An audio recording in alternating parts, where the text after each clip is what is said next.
deadly riots over the government's plan to avoid defaulting on its loans. Is that the unemployment keeps rising, and it has to keep rising just because you have an excess supply of goods, which is this is all borrowed money that our and that debt is owned by banks in other countries. It's been over M-O-N-E-Y, in the form of a convenient personal loan. A filter cigarette that delivers the taste, and 45 malt liquor. Are you hot?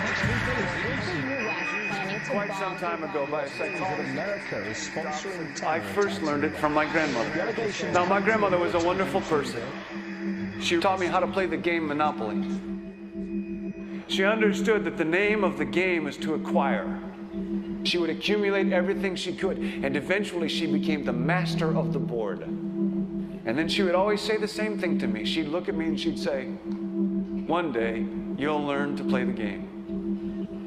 One summer, I played Monopoly almost every day, all day long. And that summer, I learned to play the game. I came to understand the only way to win is to make a total commitment to acquisition. I came to understand that money and possessions, that's the way that you keep score. And by the end of that summer, I was more ruthless than my grandmother. I was ready to bend the rules if I had to win that game. And I sat down with her to play that fall. I took everything she had. I watched her give her last dollar and quit in utter defeat. And then she had one more thing to teach me. Then she said, "Now it all goes back in the box." All those houses and hotels, all the railroads and utility companies, all that property and all that wonderful money. Now it all goes back in the box. None of it was really yours. You got all heated up about it for a while. But it was around a long time before you sat down at the board. And it will be here after you're gone. Players come and players go. Houses and cars, titles and clothes, even your body. Because the fact is that everything I clutch and consume and hoard is going to go back in the box, and I'm going to lose it all. You have to ask yourself, when you finally get the ultimate promotion, when you've made the ultimate purchase, when you buy the ultimate home, when you have stored up financial security and climbed the ladder of success to the highest rung you can possibly climb it, and the thrill wears off, and it will wear off, then what? How far do you have to walk down that road before you see where it leads? Surely you understand, it'll never be enough. So you have to ask yourself the question, what matters?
was a young man growing up in New York City, I refused to pledge allegiance to the flag. Of course, I was sent to the principal's office, and he asked me, "Why don't you want to pledge allegiance? Everybody does." I said, "Everybody once believed the earth was flat, but that doesn't make it so." I explained that America owed everything it has to other cultures and other nations, and that I would rather pledge allegiance to the earth and everyone on it. Needless to say, it wasn't long before I left school entirely, and I set up a lab in my bedroom. There I began to learn about science and nature. I realized then that the universe is governed by laws, and that the human being, along with society itself, was not exempt from these laws. Then came the crash of 1929, which began what we now call the Great Depression. I found it difficult to understand why millions were out of work, homeless, starving, while all the factories were sitting there. The resources were unchanged. It was then that I realized that the rules of the economic game were inherently invalid. Shortly after came World War II, where various nations took turns systematically destroying each other. I later calculated that all the destruction and wasted resources spent on that war could have easily provided for every human need on the planet. Since that time, I have watched humanity set the stage for its own extinction. I have watched as the precious finite resources are perpetually wasted and destroyed in the name of profit and free markets. I have watched the social values of society be reduced into a base artificiality of materialism and mindless consumption. And I have watched as the monetary powers control the political structure of supposedly free societies. I'm 94 years old now, and I'm afraid my disposition is the same as it was 75 years ago. This shit's got to go.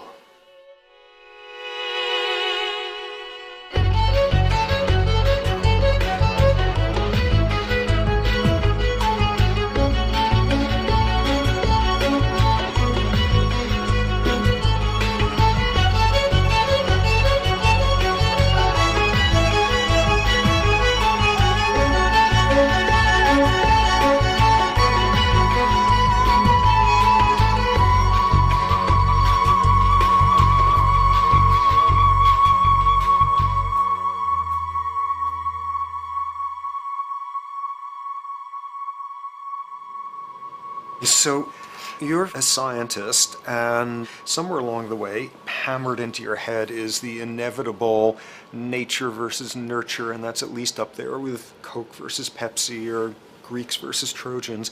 So nature versus nurture, this by now utterly oversimplifying view of where influences on how a cell deals with an energy crisis, up to what makes us who we are on the most individualistic levels of personality.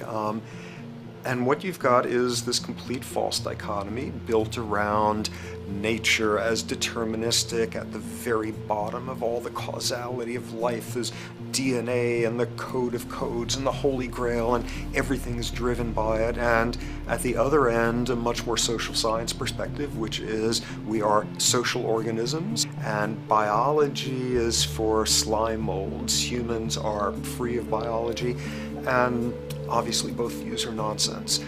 What you see instead is it is virtually impossible to understand how biology works outside the context of environment. One of the most crazy-making yet widespread and potentially dangerous notions is, oh, that behavior is genetic. Now, what does that mean? It means all sorts of subtle stuff if you sort of know modern biology, but for most people out there, what it winds up meaning is a deterministic view of life, one rooted in biology and genetics. Genes equal things that can't be changed. Genes equal things that are inevitable and that you might as well not waste resources trying to fix, might as well not put societal energies into trying to improve because it's inevitable, it's unchangeable. And that is sheer nonsense.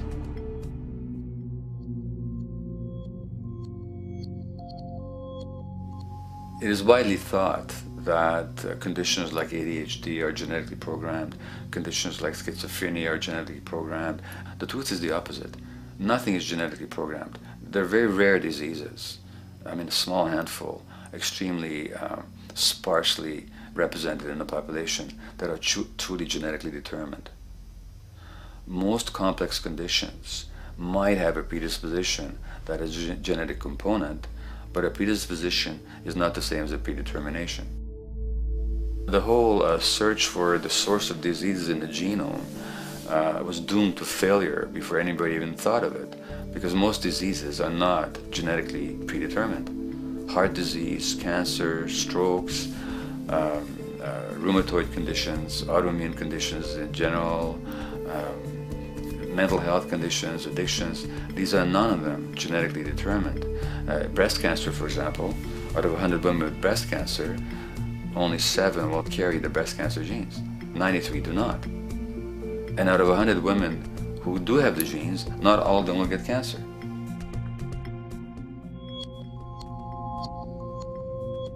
Genes are not just things that make us behave in a particular way regardless of our environment. Genes give us different ways of responding to our environment. And in fact, it looks as if some of the early childhood influences of a kind of child rearing affects gene expression, actually turning on and off different genes to put you on a different developmental track, which may suit the kind of world you've got to deal with. So, for example, a study done in Montreal with suicide victims looked at autopsies of the brains of these people. And it turned out that if a suicide victim, these are usually young adults, had been abused as children, the abuse actually caused a genetic change in the brain that was absent in the brains of people who had not been abused. That's an epigenetic effect. Epi means on top of, so that the epigenetic influence is what happens environmentally to either activate or deactivate certain genes.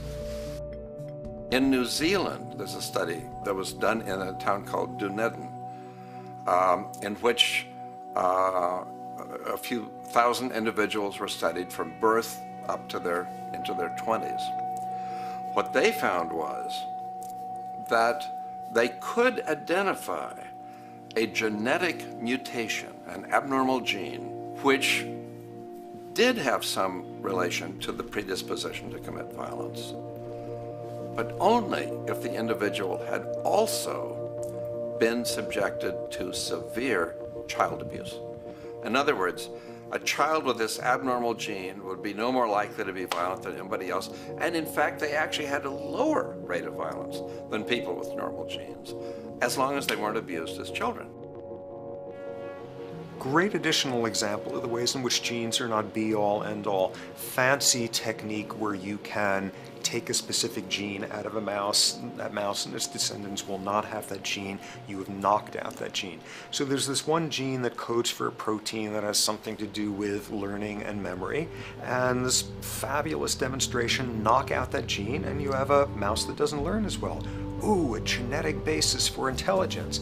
What was much less appreciated in that landmark study that got picked up by the media left and right is take those genetically impaired mice and raise them in a much more enriched, stimulating environment than your normal mice in a lab cage, and they completely overcame that deficit.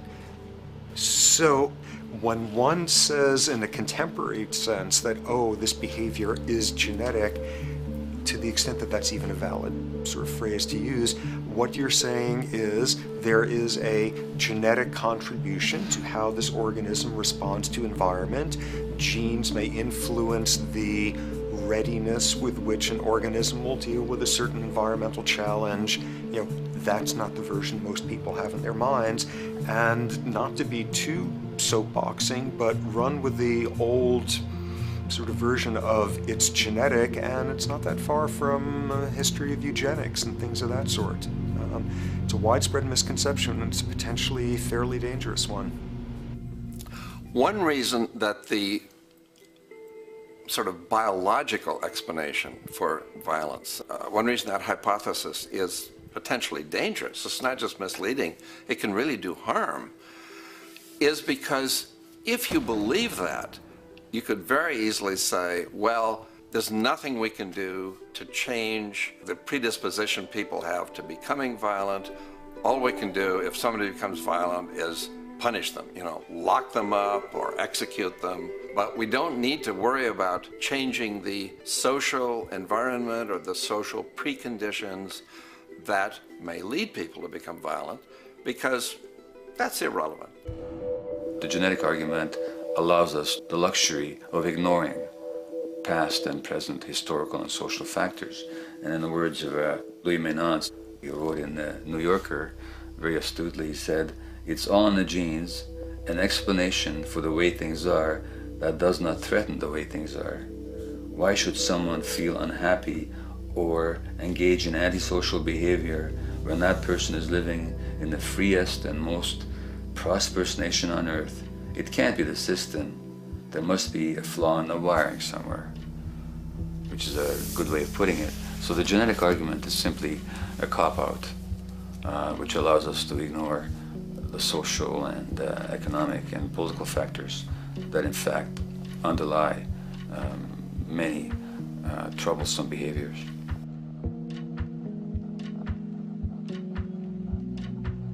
Addictions are usually considered to be a drug-related issue, but looking at it more broadly, I define addiction as any behavior that is associated with craving, with temporary relief, and with long-term negative consequences, along with an impairment of control over it, so that the person wishes to give it up or promises to do so, but can't follow through.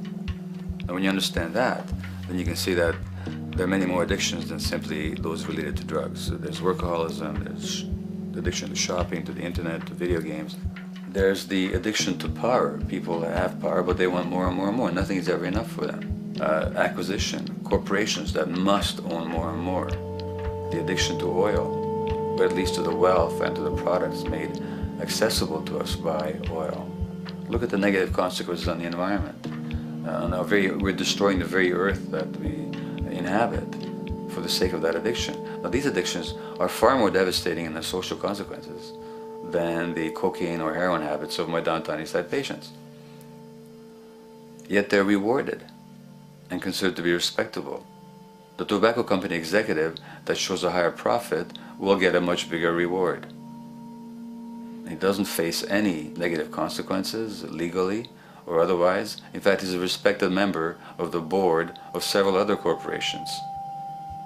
But tobacco smoke-related diseases kill 5.5 million people around the world every year. In the United States, they kill 400,000 people a year. And these people are addicted to what? To profit. To such a degree are they addicted that they're actually in denial about the impact of their activities, which is typical for addicts, is denial. And that's a respectable one. It's respectable to be addicted to profit no matter what the cost. So what is acceptable and what is respectable is a highly arbitrary phenomenon in our society. And it seems like the greater the harm, the more respectable the addiction.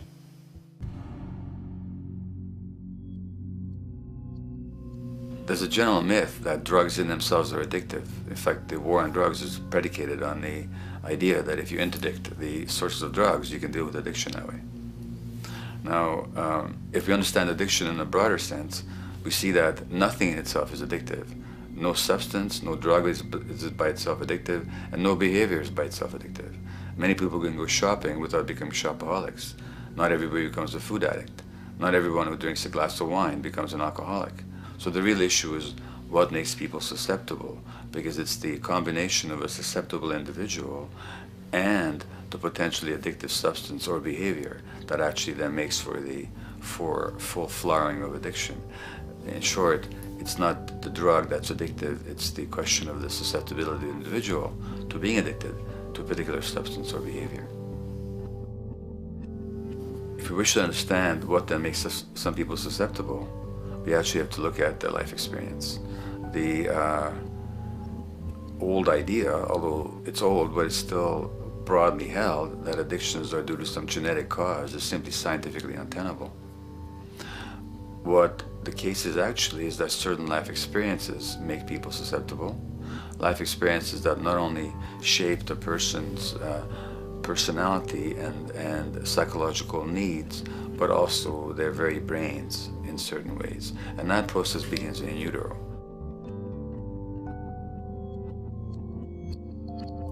It's been shown, for example, that if you stress mothers during pregnancy, their children are more likely to have traits that predispose them to addictions. And that's because development is shaped by the psychological and social environment. So the biology of human beings is very much affected by and programmed by their life experiences beginning in utero. Environment does not begin at birth. Environment begins as soon as you have an environment. As soon as you're a fetus, you are subject to whatever information is coming through mom's circulations, hormones, levels of nutrients. Great landmark example of this, something called the Dutch hunger winter. 1944, Nazis occupying Holland. For a bunch of reasons, they decide to take all the food and divert it to Germany. For 3 months, everybody there is starving. Tens of thousands of people starve to death. What the Dutch hunger winter effect is, if you were a second or third trimester fetus during the starvation, your body learned something very unique during that time. As it turns out, second, third trimester, something that your body is going about trying to learn about the environment is, well, how menacing of a place is it out there? How plentiful? How much nutrients am I getting by way of mom's circulation? Be a fetus who is starving during that time, and your body programs forever after to be really, really, really stingy with your sugar and fat, and what you do is you store every bit of it. Be a Dutch hunger winter fetus, and half a century later, everything else being equal, you are more likely to have high blood pressure, obesity, or metabolic syndrome. That is environment coming in a very unexpected place. You can stress animals in a laboratory when they're pregnant, and their offspring will be more likely to use cocaine and alcohol as adults. You can stress human mothers. For example, in a British study, women who are abused in pregnancy will have higher levels of the stress hormone cortisol in their placenta at birth, and their children are more likely to have conditions that predispose them to addictions by age 7 or 8. So in utero stress already prepares the ground for all kinds of mental health issues. Israeli study done prior on children born to mothers who were pregnant prior to the onset of the 1967 war. These women, of course, are very stressed, and their offspring have a higher incidence of schizophrenia than the average cohort. So there's plenty of evidence now that prenatal effects have a huge impact on the developing human being.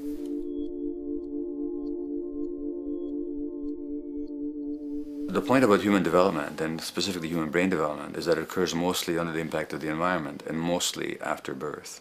Now, if you compare us to a horse, which can run on the first day of life, we see that we are very undeveloped. We can't muster that much neurological coordination, balance, muscle strength, visual acuity until a year and a half, 2 years. And that's because the brain development that in the horse happens in the safety of the womb, in a human being has to happen after birth.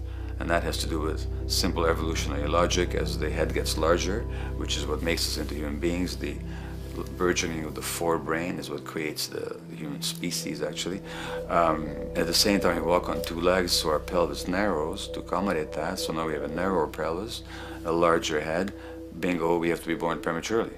And that means that the brain development that in other animals occurs in utero, in us, occurs after birth. And much of that under the impact of the environment. And the concept of neural Darwinism simply means that the circuits that get the appropriate input from the environment will develop optimally, and the ones that don't will either not develop optimally or perhaps not at all. If you take a child with perfectly good eyes at birth and you put him in a dark room for 5 years, he'll be blind thereafter for the rest of his life, because the circuits of vision require light waves for their development. And without that, even the rudimentary circuits present and active at birth will atrophy and die, and new ones will not develop. There's a significant way in which early experiences shape adult behavior, and even and especially early experiences for which there's no recall memory. It turns out that there are two kinds of memory. There is explicit memory, which is recall. This is when you can call back facts, details, episodes, circumstances.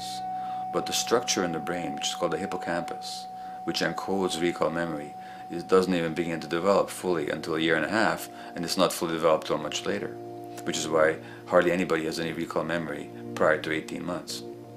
But there's another kind of memory, which is called implicit memory, which is in fact an emotional memory, where the emotional impact and the interpretation that the child makes of those emotional experiences is ingrained in the brain in the form of nerve circuits ready to fire without specific recall. So to give you a clear example, people who are adopted have a lifelong sense of rejection very often. They can't recall the adoption, they can't recall the separation of a birth mother, because there's nothing there to recall with. But the emotional memory of separation and rejection is deeply embedded in their brains. Hence, they're much more likely to experience a sense of rejection and a great emotional upset when they perceive themselves as being rejected than other people. That's not unique to people who are adopted, but it's particularly strong in them because of this function of implicit memory. People who are addicted, given that they, according to all the research literature, certainly in my experience, the hardcore addicts virtually were all significantly abused as children or suffered severe emotional loss. Their emotional or implicit memories are those of a world that's not safe and not helpful, caregivers who are not to be trusted, and relationships that are not safe enough to open up to vulnerably. And hence their responses tend to be to keep themselves separate from really intimate relationships, not to trust caregivers, doctors and other people who are trying to help them, and generally see the world as an unsafe place. And that's strictly a function of implicit memory, which sometimes has to do with incidents they don't even recall.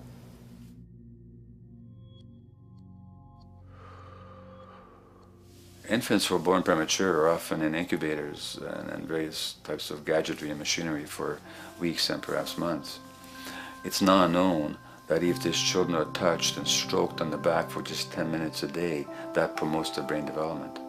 So human touch is essential for development. And in fact, infants who are never picked up will actually die. That's how much of a fundamental need being held is to human beings. In our society, there's an unfortunate tendency to tell parents not to pick up their kids, not to hold them, not to pick up babies who are crying for fear of spoiling them, or to encourage them to sleep through the night. You don't pick them up, which is just the opposite of what the child needs. And these children might go back to sleep because they give up and their brains just shut down as a way of defending against the vulnerability of being abandoned really by their parents. But their implicit memories will be that of a world that doesn't give a damn. A lot of these differences are structured very early in life. In a way, if you like, the parental experience of adversity, how tough life is or how easy it is passed on to children, whether through maternal depression or parents being bad-tempered with their kids because they've had a hard day or just being too tired at the end of the day. And these have very powerful effects, programming children's development, which we know a lot about now.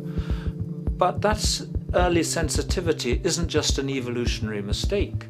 It exists again in many different species. Even seedlings, there's an early adaptive process to the kind of environment they're growing up in. But for humans, the adaptation is to the quality of social relations. And so early life, how nurturing or how much conflict, how much attention you get, is a taster of the kind of world you may be growing up in. Are you growing up in a world where you have to fight for what you can get, watch your back, fend for yourself, learn not to trust others? Or are you growing up in a society where you depend on reciprocity, mutuality, cooperation, where empathy is important, where your security depends on good relations with other people? And that needs a very different emotional and cognitive development. And that's what the early sensitivity is about.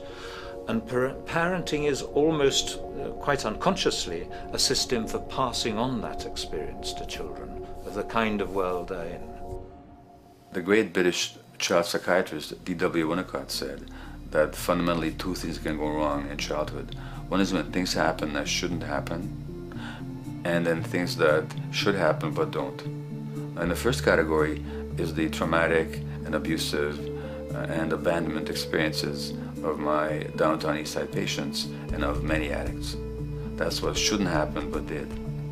But then there is the non-stressed, attuned, non-distracted attention of the parent that every child needs, that very often children don't get.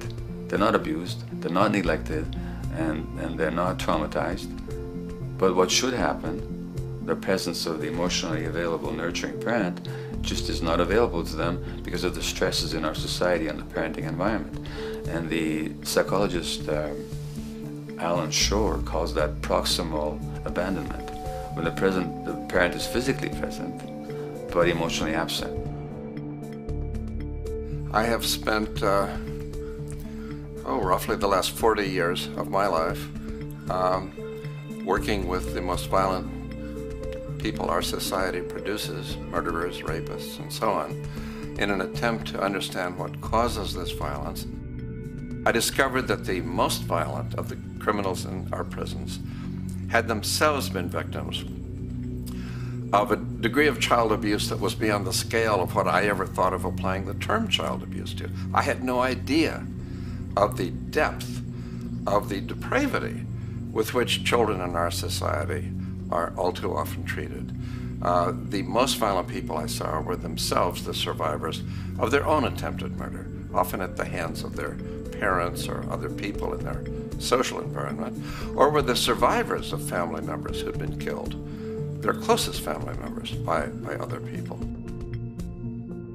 The Buddha argued that everything depends on everything else.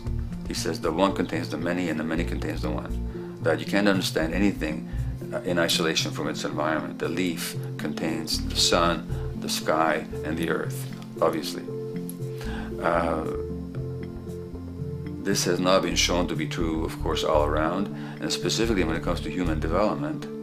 The modern scientific term for it is the biopsychosocial nature of human development, which says that the biology of human beings depends very much on their interaction with the social and psychological environment. And specifically, the psychiatrist and researcher Daniel Siegel at the University of California, Los Angeles, UCLA, has coined the phrase interpersonal neurobiology, which means to say that the way that our nervous system functions depends very much on our personal relationships.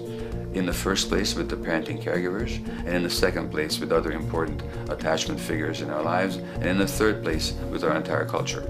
So that you can't separate the neurological functioning of a human being from the environment in which he or she grew up in and continues to exist in.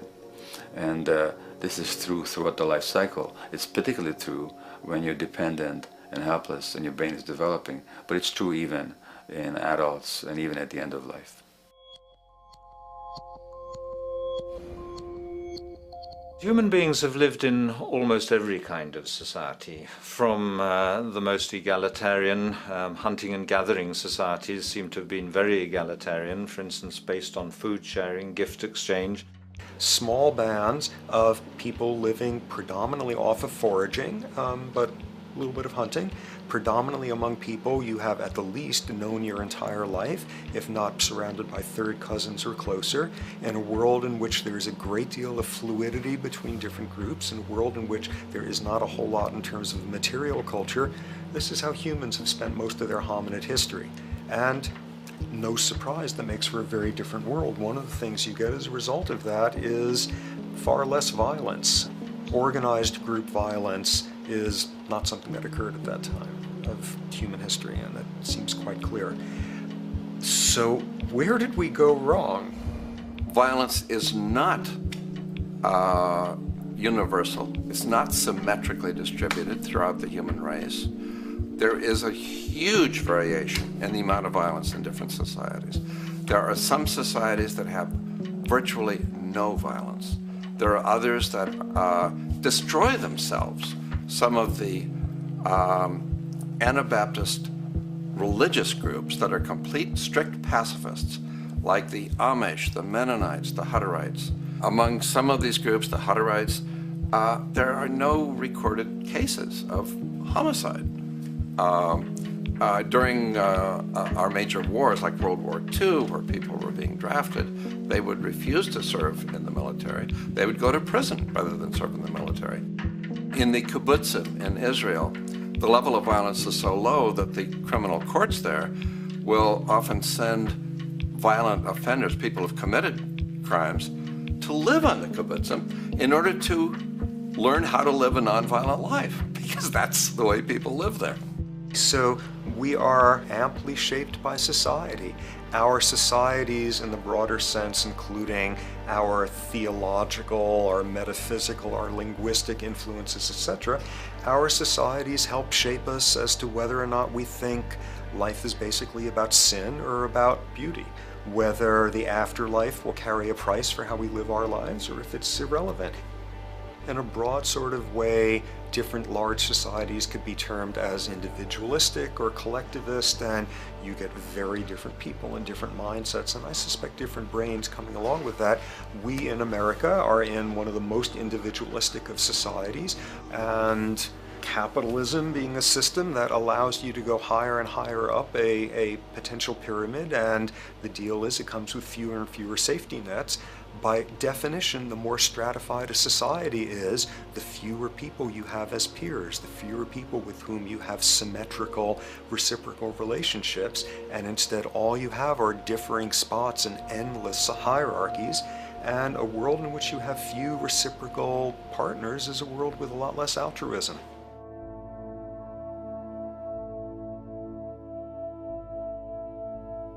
Alright, so this brings us to a total impossible juncture, which is to try to make sense in perspective of science as to what the nature is of human nature. You know, on a certain level, the nature of our nature is not to be particularly constrained by our nature. We come up with more social variability than any species out there, more systems of belief, of styles of family structures, of ways of raising children. The capacity for variety that we have is extraordinary. In a society which is predicated on competition and really very often the ruthless exploitation of one human being by another, the profiteering of other people's problems, and very often the creation of problems for the purpose of profiteering, the ruling ideology will very often justify that behavior by appeals to some fundamental and unalterable human nature. So the myth in our society is that people are competitive by nature, and that they're individualistic, and that they're selfish. The real reality is quite the opposite. We have certain human needs. The only way that you can talk about human nature concretely is by recognizing that there's certain human needs. We have a human need for companionship and for close contact, to be loved, to be attached to be accepted, to be seen, to be received for who we are. If those needs are met, we develop into people who are compassionate and cooperative and who have empathy for other people. So the opposite that we often see in our society is in fact the distortion of human nature, precisely because so few people have their needs met. So yes, you can talk about a human nature, but only in the sense of basic human needs that are instinctively evoked, or I should say certain human needs that lead to certain traits if they are met, and a different set of traits if they're denied. So, when we recognize the fact that the human organism, which has a great deal of adaptive flexibility, allowing us to survive in many different conditions, is also rigidly programmed for certain environmental requirements or human needs, a social imperative begins to emerge. Just as our bodies require physical nutrients, the human brain demands positive forms of environmental stimulus at all stages of development, while also needing to be protected from other negative forms of stimulus.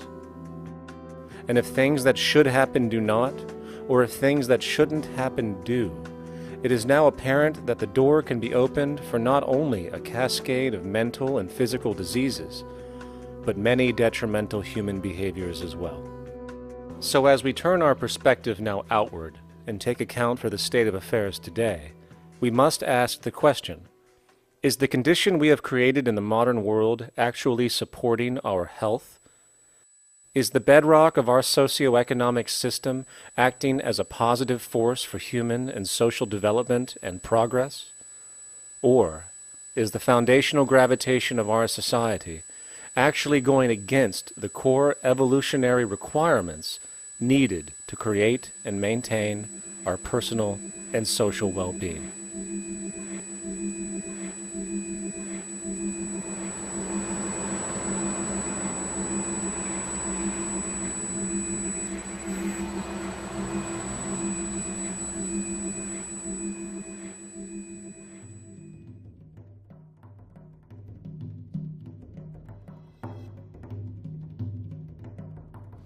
So one might ask, where did this all begin?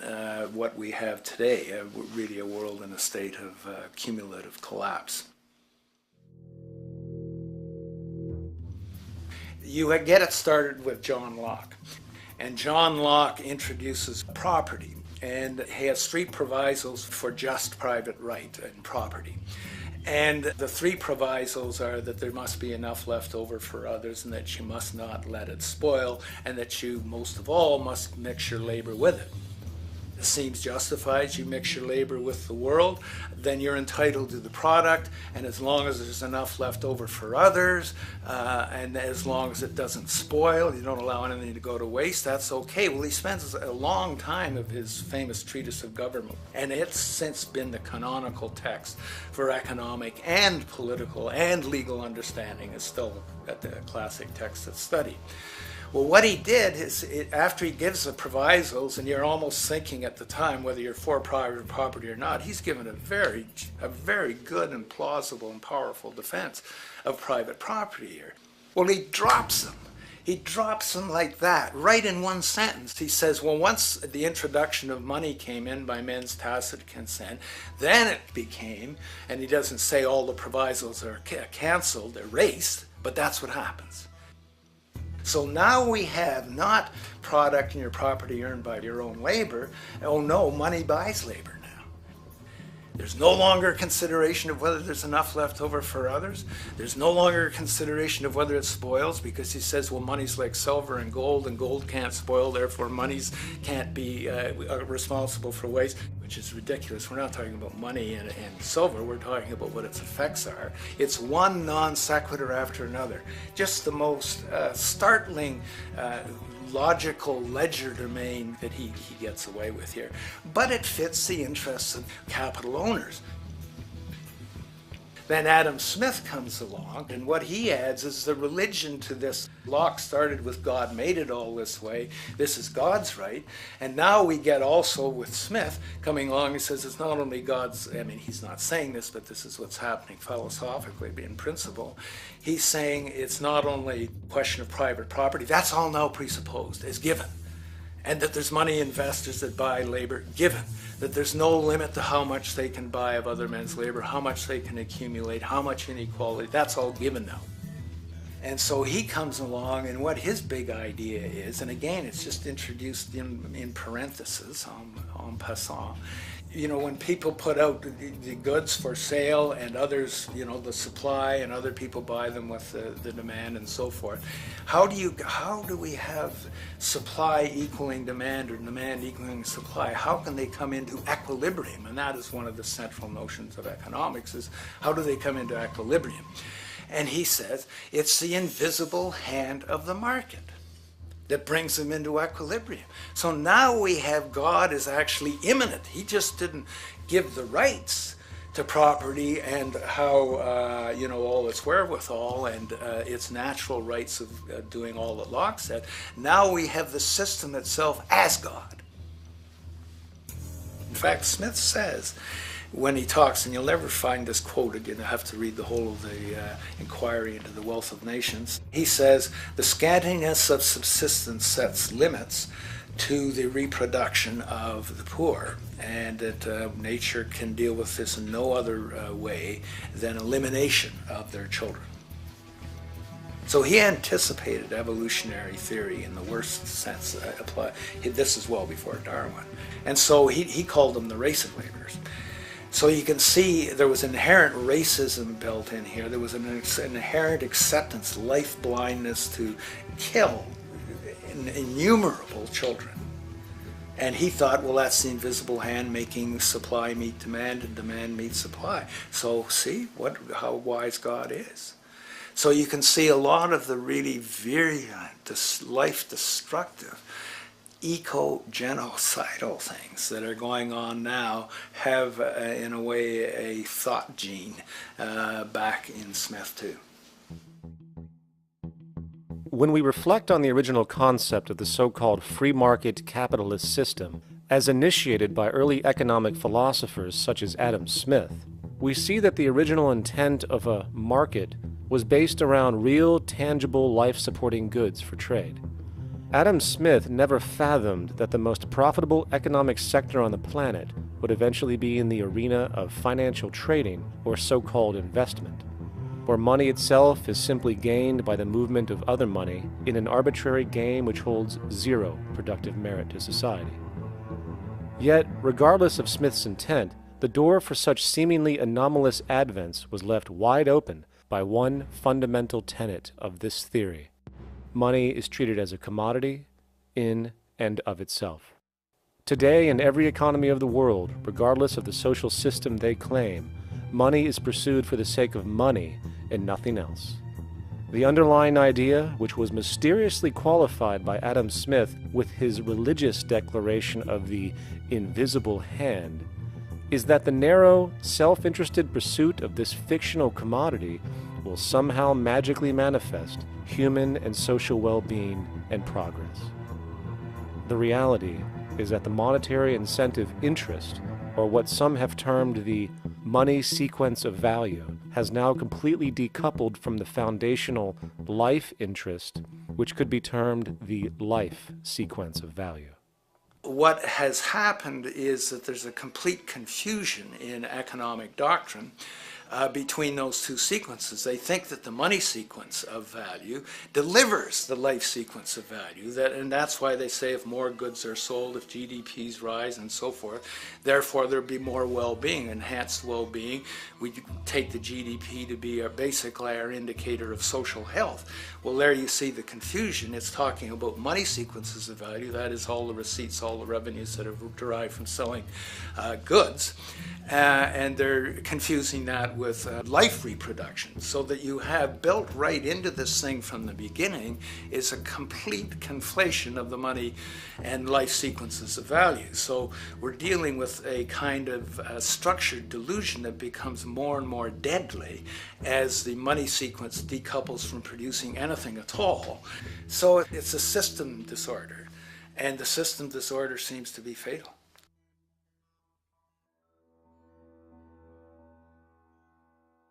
In society today, you seldom hear anyone speak of the progress of their country or society in terms of their physical well-being, state of happiness, trust, or social stability. Rather, the measures are presented to us through economic abstractions. We have the gross domestic product, the consumer price index, the value of the stock market, rates of inflation, and so on. But does this tell us anything of real value as to the quality of people's lives? No, all these measures have to do with the money sequence itself and nothing more. For example, the gross domestic product of a country is a measure of the value of goods and services sold. This measure is claimed to correlate to the standard of living of a country's people. In the United States, healthcare accounted for over 17% of GDP in 2009, amounting to over $2.5 trillion spent, hence creating a positive effect on this economic measure. And based on this logic, it would be even better for the U.S. economy if healthcare services increased more so, perhaps to $3 trillion or $5 trillion, since that would create more growth, more jobs, and hence boasted by economists as a rise in their country's standard of living. But wait a minute, what do healthcare services actually represent? Well, sick and dying people. That's right, the more unhealthy people there are in America, the better the economy. Now, that is not an exaggeration or a cynical perspective. In fact, if we step back far enough, you will realize that the GDP not only doesn't reflect real public or social health on any tangible level, it is, in fact, mostly a measure of industrial inefficiency and social degradation. And the more you see it rise, the worse things are becoming with respect to personal, social, and environmental integrity. You have to create problems to create profit. There is no profit under the current paradigm in saving lives, putting balance on this planet, having justice and peace or anything else. There's just no profit there. There's an old saying, pass a law, create a business, whether you're creating a business for a lawyer or whatever. So, crime does create business, just like destruction creates business in Haiti. We have now roughly 2 million people incarcerated in this country, and of those, many of them are in prisons run by private corporations, Corrections Corporation of America, Wackenhut, who trade their stock on Wall Street based upon how many people are in jail. Now that's sickness, but that is a reflection of what this economic paradigm calls for. So what exactly does this economic paradigm call for? What is it that keeps our economic system going? Consumption. Or more accurately, cyclical consumption. When we break down the foundation of classic market economics, we are left with a pattern of monetary exchange that simply cannot be allowed to stop or even substantially slowed, if the society as we know it is to remain operational. There are three main actors on the economic stage: the employee, the employer, and the consumer. The employee sells labor to the employer for income. The employer sells its production services and hence goods to the consumer for income. And the consumer, of course, is simply another role of the employer and employee, spending back into the system to enable the cyclical consumption to continue. In other words, the global market system is based on the assumption that there will always be enough product demand in society to move enough money around at a rate which can keep the consumption process going.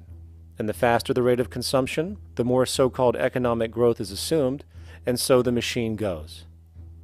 But hold on, I thought an economy was meant to, economize? Doesn't the very term have to do with preservation and efficiency and a reduction of waste? So how does our system, which demands consumption and the more the better, efficiently preserve or economize at all? Well, it doesn't. The intent of the market system is, in fact, the exact opposite of what a real economy is supposed to do, which is efficiently and conservatively orient the materials for production and distribution of life-supporting goods. We live on a finite planet with finite resources, where, for example, the oil we utilize took millions of years to develop, where the minerals we use took billions of years to develop. So, having a system that deliberately promotes the acceleration of consumption for the sake of so-called economic growth is pure ecocidal insanity. Absence of waste, that's what efficiency is. Absence of waste. This system is more wasteful than all the other existing systems in the history of the planet. Every level of life organization and life system is in a state of crisis and challenge and decay or collapse. No peer-reviewed journal in the last 30 years will tell you anything different. That is that every life system is in decline, as well as social programs, as well as our water access. Try to name any means of life that isn't threatened and in danger. You can't. There really isn't one, and that's very, very despairing. But we haven't even figured out the causal mechanism. We don't want to face the causal mechanism. We just want to go on, that's what insanity is, where you keep doing the same thing over and over again, though it clearly doesn't work. So you're really dealing with not an economic system, but I would go so far as to say an anti-economic system. There's an old saying that the competitive market model seeks to create the best possible goods at the lowest possible prices. This statement is essentially the incentive concept, which justifies market competition based on the assumption that the result is the production of higher quality goods. If I was going to build myself a table from scratch, I would naturally build it out of the best, most durable materials possible, right? With the intent for it to last as long as possible. Why would I want to make something poor, knowing I would have to eventually do it again and expend more materials and more energy? Well, as rational as that may seem in the physical world, when it comes to the market world, it is not only explicitly irrational, it is not even an option. It is technically impossible to produce the best of anything if a company is to maintain a competitive edge and hence remain affordable to the consumer. Literally everything created and set for sale in the global economy is immediately inferior the moment it is produced, for it is a mathematical impossibility to make the most scientifically advanced, efficient, and strategically sustainable products. This is due to the fact that the market system requires that cost efficiency, or the need to reduce expenses, exist at every stage of production, from the cost of labor to the cost of materials and packaging, and so on. This competitive strategy, of course, is to make sure the public buys their goods rather than from a competing producer, which is doing the exact same thing to also make their goods both competitive and affordable. This immutably wasteful consequence of the system could be termed intrinsic obsolescence. However, this is only one part of a larger problem. A fundamental governing principle of market economics, one that you will not find in any textbook, by the way, is the following. Nothing produced can be allowed to maintain a lifespan longer than what can be endured in order to continue cyclical consumption. In other words, it is critical that stuff break down, fail, and expire within a certain amount of time. This is termed planned obsolescence. Planned obsolescence is the backbone of the underlying market strategy of every goods-producing corporation in existence. While very few, of course, would admit to such a strategy outright, what they do is mask it within the intrinsic obsolescence phenomenon just discussed, while often ignoring or even suppressing new advents in technology which might create a more sustainable, durable good. So, if it wasn't wasteful enough that the system inherently cannot allow the most durable and efficient goods to be produced, planned obsolescence deliberately recognizes that the longer any good is in operation, the worse it is for sustaining cyclical consumption and hence the market system itself. In other words, product sustainability is actually inverse to economic growth, and hence there is a direct, reinforced incentive to make sure lifespans are short of any given good produced. And in fact, the system cannot operate any other way. One glance at the sea of landfills now spreading across the world show the obsolescence reality. There are now billions of cheaply made cell phones, computers, and other technology, each full of precious, difficult-to-mine materials such as gold, coltan, copper, now rotting in vast piles, usually due to the mere malfunction or obsolescence of small parts, which, in a conservative society, could likely be fixed or updated, and the life of the good extended. Unfortunately, as efficient as that may seem in our physical reality, living on a finite planet with finite resources, it is explicitly inefficient with respect to the market. To put it into a phrase, efficiency, sustainability, and preservation are the enemies of our economic system. Likewise, just as physical goods need to be constantly produced and reproduced, regardless of their environmental impact, the service industry operates with an equal rationale. The fact is, there is no monetary benefit to resolving any problems which are currently being serviced, At the end of the day, the last thing the medical establishment really wants is the curing of diseases such as cancer, which would eliminate countless jobs and trillions in revenue. And since we're on the subject, crime and terrorism in this system are good. Well, at least economically, for it is employing police, generating high-value commodities for security, not to mention the value of prisons that are privately owned for profit. And how about war?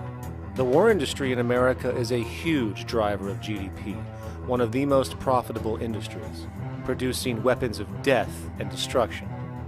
The favorite game of this industry is to blow things up and then go and rebuild them for profit. We saw this with the windfall billion-dollar contracts made from the Iraq War. The bottom line is that socially negative attributes of society have become positively rewarded ventures for industry, and any interest in problem resolution or environmental sustainability and conservation is intrinsically counter to economic sustainability. And this is why, every time you see the GDP rise in any country, you are witnessing an increase in necessity, whether real or contrived. And by definition, a necessity is rooted in inefficiency. Hence, increased necessity means increased inefficiency.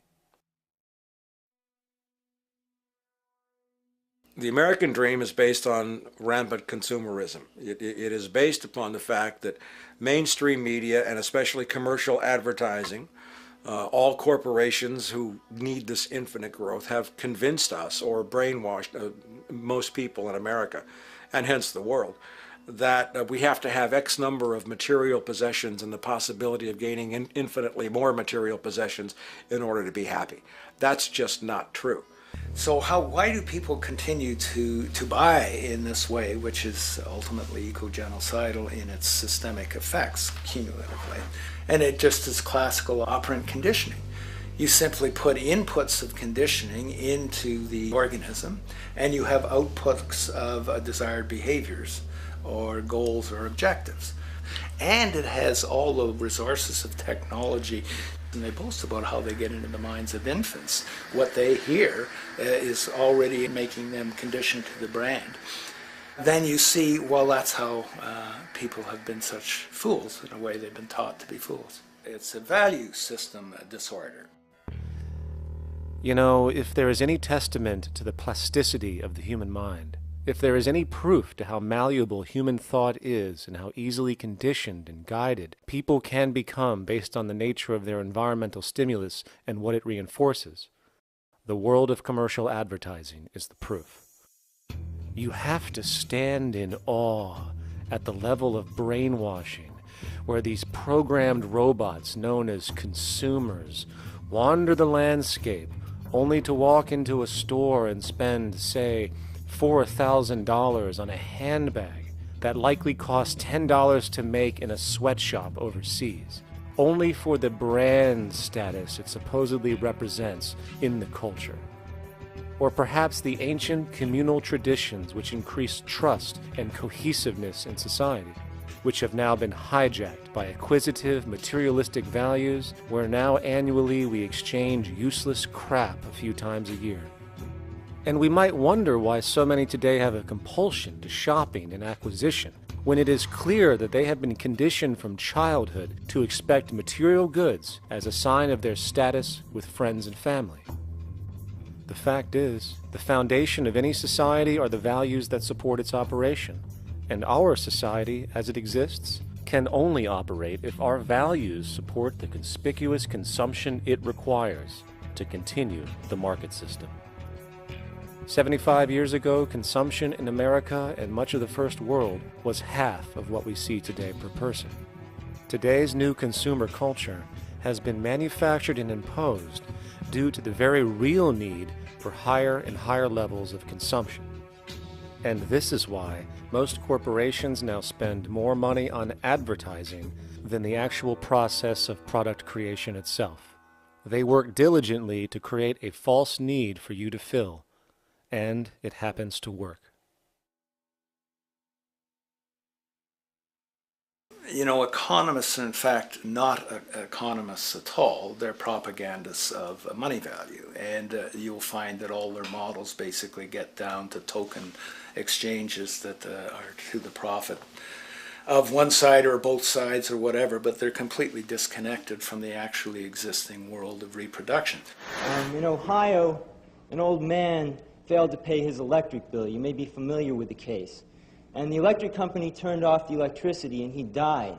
The reason they turned it off was because it wouldn't have been profitable for them to keep it on because he didn't pay his bill. Do you believe that was right? The responsibility really lies not on the electric company for turning it off, but on those of this man's neighbors and friends and associates who are not charitable enough to enable him as an individual to meet the electric bill. Did I hear that right? Did he just say the death of a man caused by not having money was the responsibility of other people, or in effect charity? Well then, I guess we're going to need a whole lot of infomercials, little miserable coin slot donations for bodega counters, and a bunch of pickle jars for the billion people now starving to death on this planet because of the very system Milton Friedman promotes. Whether you are dealing with the philosophies of Milton Friedman, F.A. Hayek, John Maynard Keynes, Ludwig von Mises, or any other major market economist, the basis of rationale rarely leaves the money sequence. It is like a religion. Consumption analysis, stabilization policies, deficit spending, aggregate demand.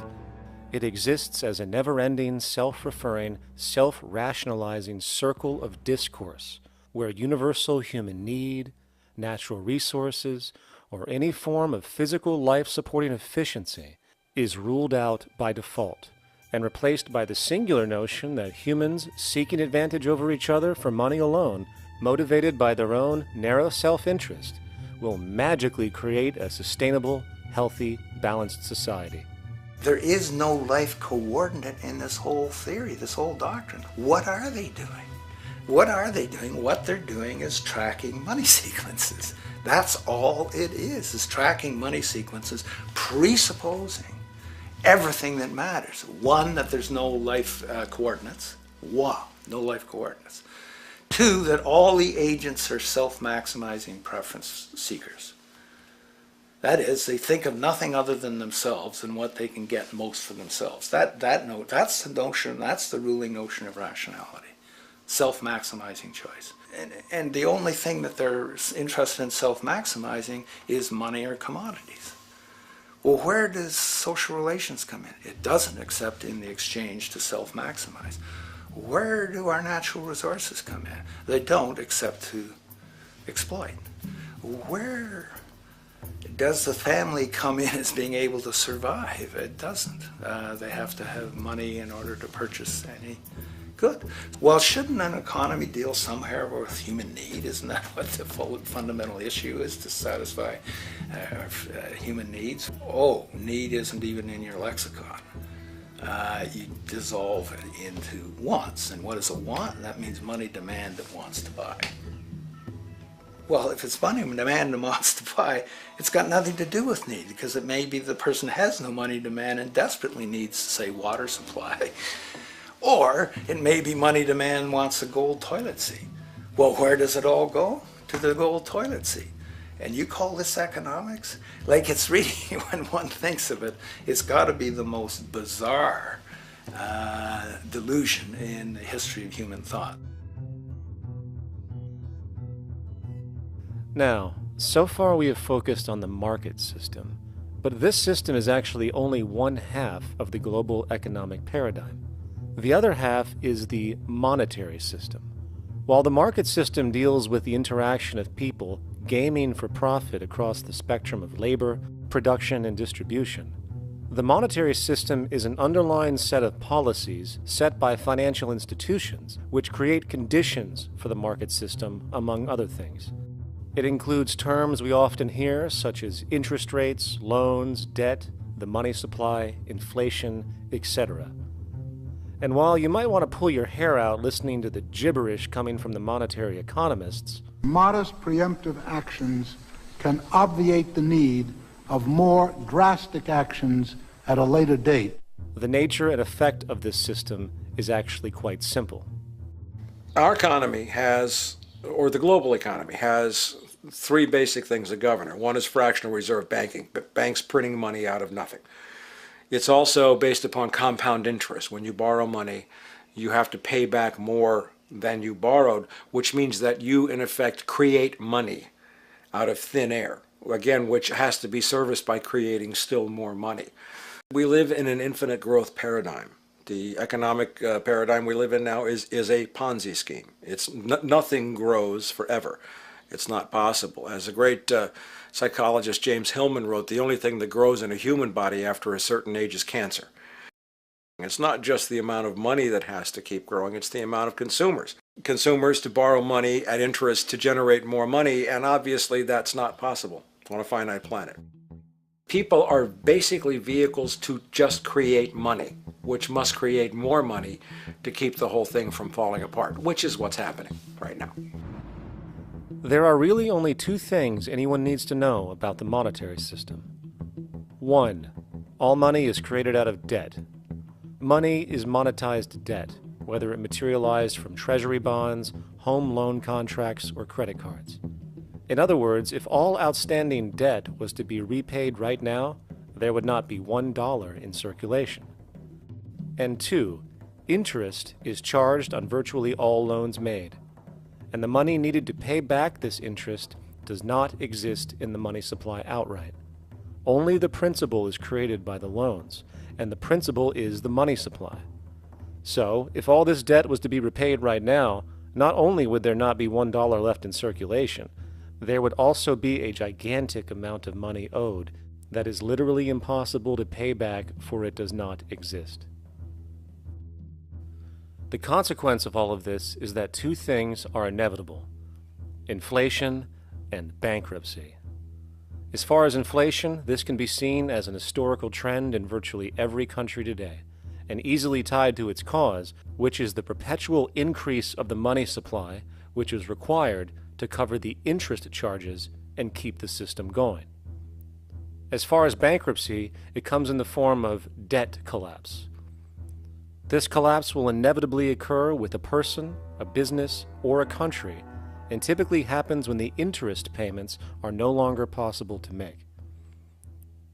But there is a bright side to all of this. Well, at least in terms of the market system, because debt creates pressure. Debt creates wage slaves. A person in debt is much more likely to take a low wage than a person who isn't, hence becoming a cheap commodity. So it's great for the corporations to have a pool of people that have no financial mobility.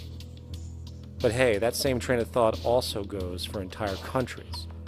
The World Bank and the International Monetary Fund, which mostly serve as proxies for transnational corporate interests, give gigantic loans to troubled countries at very high interest rates, and then, once the countries are deeply in the hole and can't pay, austerity measures are applied, the corporations swoop in, set up sweatshops, and take their natural resources. Now that's market efficiency. But wait, there's more. You see, there's this unique hybrid of the monetary and market system called the stock market, which rather than, actually produce anything real, they just buy and sell money itself. And when it comes to debt, you know what they do? That's right, they trade it. They actually buy and sell debt for profit, from credit default swaps and collateralized debt obligations for consumer debt, to complex derivative schemes used to mask the debt of entire countries, such as the collusion of investment bank Goldman Sachs in Greece, which nearly collapsed the entire European economy. So when it comes to the stock market and Wall Street, we have an entirely new level of insanity born out of the money sequence of value. All you need to know about markets was written in an editorial in the Wall Street Journal a couple years ago. It was called Lessons of the Brain-Damaged Investor. And in this editorial, they explain why people with slight brain damage do better as investors than people with normal brain functionality. Why? Because the slightly brain-damaged person has no empathy. And that's the key. If you don't have any empathy, you do well as an investor. And so Wall Street breeds people who have no empathy, to go in there and to make decisions and make trades that they have no compunction about and no thought whatsoever as to what they're doing might affect their fellow human being. So they breed these robots, these people who have no souls. And since they don't even want to pay these people anymore, they're now breeding robots, real algorithmic traders. Goldman Sachs and the high-frequency trading scandal. They put a computer next to the exchange, the New York Stock Exchange. This computer, this co-located computer, as they call it, it front-runs all the trades on the exchange, and it hits the exchange with volumes of orders in ways that scalp pennies and nickels away from the exchange. It's like they're siphoning money all day long. They went one quarter last year, 30 or 60 straight days without a single down day and made millions of dollars every single day. Is that because, well, that's statistically impossible. When I worked on Wall Street, the way it works is everyone kicks upstairs the bribes. The brokers bribe to the office manager bribes to the regional sales manager bribes to the national sales manager. It's a common understanding. At Christmas, who gets the biggest bonus at Christmas in an average brokerage office? The compliance officer. The compliance officer sits there all day long. He's supposed to be making sure you don't violate any of the margin rules and you're complying with the law. Of course, yeah, to the extent that you can bribe the compliance officer, yeah, that's right, you are complying with the law. So how does fraud has become the system? It's no longer a byproduct. It is the system. You know, it's like that old Woody Allen joke. He says, "Doctor, my brother thinks he's a chicken." And the doctor says, "Take a pill, and that should cure the problem." And he says, "No, doctor, you don't understand. We need the eggs." Okay? So the trading of fraudulent claims back and forth between banks to generate fees, to generate bonuses, has become the GDP producing growth engine of the United States economy. Even though they're essentially trading fraudulent claims that there's absolutely no hope of ever paying back. They're processing and generating and resecuritizing nothing. If I write $20 billion on a cocktail napkin and I sell it to JP Morgan, while JP Morgan writes $20 billion on a cocktail napkin, and we swap those two cocktail napkins at a bar, and we each pay ourselves 1/4% in a fee, we make a lot of money for our Christmas bonus. We each have on our books a $20 billion cocktail napkin, which has no real value until such time as the system is no longer able to absorb bogus cocktail napkins, in which case we go to the government to get bailed out. And because of Wall Street and the global stock market, there are now conservatively about $700 trillion of outstanding fraudulent claims known as derivatives, still waiting to collapse, a value amounting to over 10 times the gross domestic product of the entire planet. And while we have seen the bailouts of corporations and banks by governments, which of course comedically borrow their money from banks to begin with, we are now seeing attempts to bail out whole countries by conglomerates of other countries through the international banks. But how do you bail out a planet? There is no country out there that isn't now saturated in debt. The cascade of sovereign debt defaults we have seen can only be the beginning when the math is taken into account. It has been estimated in the United States alone that income tax would need to be raised to 65% per person just to cover the interest in the near future. Economists are now foreshadowing that within a few decades, 60% of the countries on the planet will be bankrupt. But hold on, let me get this straight. The world is going bankrupt, whatever the hell that means, because of this idea called debt, which doesn't even exist in the physical reality. It's only part of a game that we've invented. And yet the well-being of billions of people is now being compromised.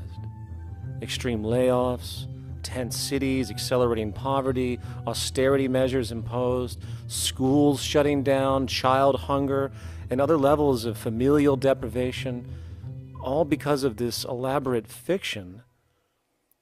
What are we, fucking stupid? Hey, Mars, my man. Help a brother out, huh? Grow up, kid.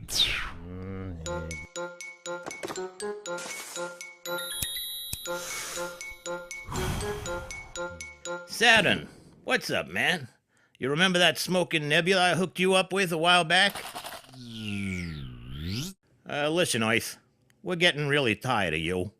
You've been given everything, and yet you waste it all. You got plenty of resources, and you know it. Why don't you grow up and learn some responsibility, for Christ's sake? You're making your mother miserable.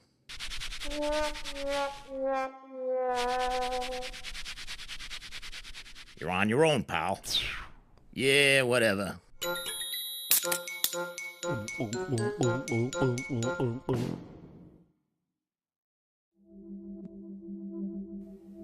Now, all of this considered, from the waste machine known as the market system to the debt machine known as the monetary system, hence creating the monetary market paradigm which defines the global economy today.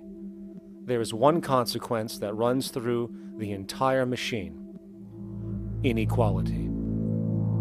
Whether it is the market system which creates a natural gravitation towards monopoly and power consolidation, while also generating pockets of wealthy industries that tower over others regardless of utility, such as the fact that top hedge fund managers on Wall Street now take home over $300 million a year for contributing literally nothing, while a scientist looking for a cure for a disease trying to help humanity might make $60,000 a year if they're lucky.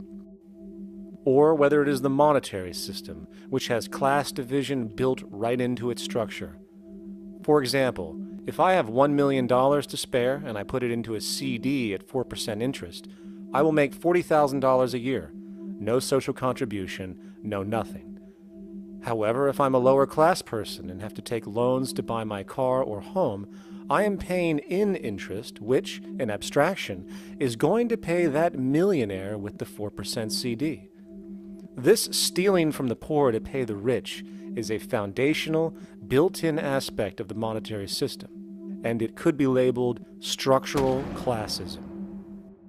Of course, historically, social stratification has always been deemed unfair, but obviously accepted overall as now 1% of the population owns 40% of the planet's wealth.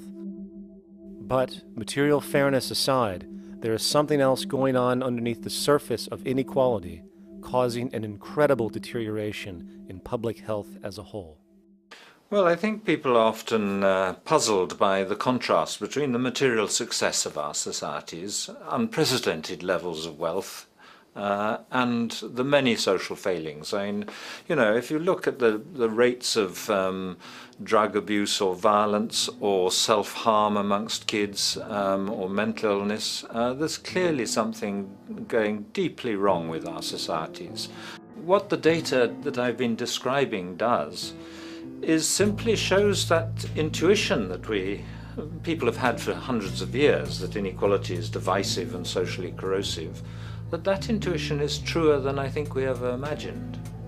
There are very powerful psychological and social effects of inequality, more to do, I suppose, with feelings of superiority and inferiority, that kind of division, and maybe going with the sort of respect, disrespect, people feeling looked down on at the bottom, which, by the way, is why violence is more common in more unequal societies. It's the trigger to violence is so often people feeling looked down on and disrespected.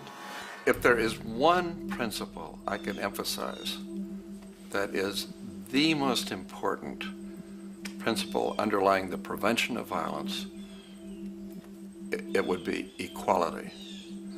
The single most significant factor that affects the rate of violence is the degree of equality versus the degree of inequality in that society. So what one's looking at is a sort of general social dysfunction. It's not just one or two things that go wrong as inequality increases. It seems to be everything, whether we're talking about crime or health or mental illness or whatever.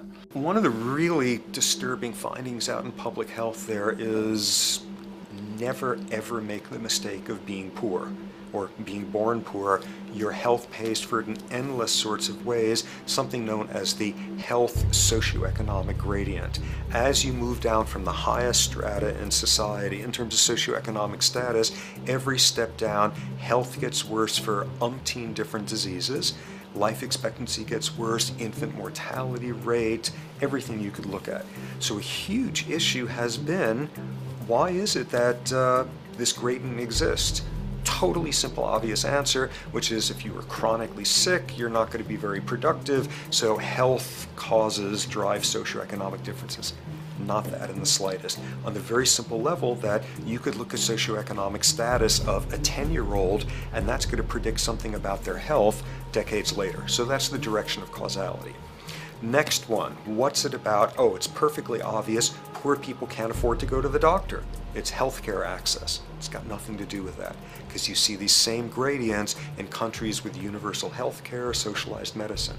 Okay, next simple explanation. Oh, on the average, the poorer you are, the more likely you are to smoke, to drink, to all sorts of lifestyle risk factor stuff. Yeah, those contribute, but careful studies have shown that explains maybe about a third of the variability. So what's left? And what's left is having a ton to do with the stress of poverty. So the poorer you are, starting off being, the person who's $1 income behind Bill Gates, the poorer you are in this country, on the average, the worse your health is. This tells us something really important. The health connection with poverty, it's not about being poor, it's about feeling poor. Increasingly, we recognize that chronic stress is an important influence on health, but the most important sources of stress are the quality of social relations. And if there is anything that lowers the quality of social relations, it is the socioeconomic stratification of society. What science has now shown is that regardless of material wealth, the stress of simply living in a stratified society leads to a vast spectrum of public health problems. And the greater the inequality, the worse they become. Life expectancy, longer in more equal countries. Drug abuse, less in more equal countries. Mental illness, less in more equal countries. Social capital, meaning the ability of people to trust each other, naturally greater in more equal countries. Educational scores, higher in more equal countries. Homicide rates, less in more equal countries. Crime and rates of imprisonment, less in more equal countries. It goes on and on. Infant mortality, obesity, teen birth rate, less in more equal countries. And perhaps most interesting, innovation, greater in more equal countries, which challenges the age-old notion that a competitive, stratified society is somehow more creative and inventive. Moreover, a study done in the UK called the Whitehall Study confirmed that there is a social distribution of disease as you go from the top of the socioeconomic ladder to the bottom. For example, it was found that the lowest rungs of the hierarchy had a 4-fold increase of heart disease-based mortality compared to the highest rungs. And this pattern exists irrespective of access to health care. Hence, the worse a person's relative financial status, the worse their health is going to be on average. This phenomenon is rooted in what could be termed psychosocial stress, and it is at the foundation of the greatest social distortions plaguing our society today. Its cause? The monetary market system. Make no mistake, the greatest destroyer of ecology, the greatest source of waste and depletion and pollution, the greatest purveyor of violence, war, crime, poverty, animal abuse, and inhumanity, the greatest generator of social and personal neuroses, mental disorders, depression, anxiety, not to mention the greatest source of social paralysis, stopping us from moving into new methodologies for personal health, global sustainability, and progress on this planet, is not some corrupt government or legislation, not some rogue corporation or banking cartel, not some flaw of human nature, and not some secret hidden cabal that controls the world. It is, in fact, the socio-economic system itself at its very foundation.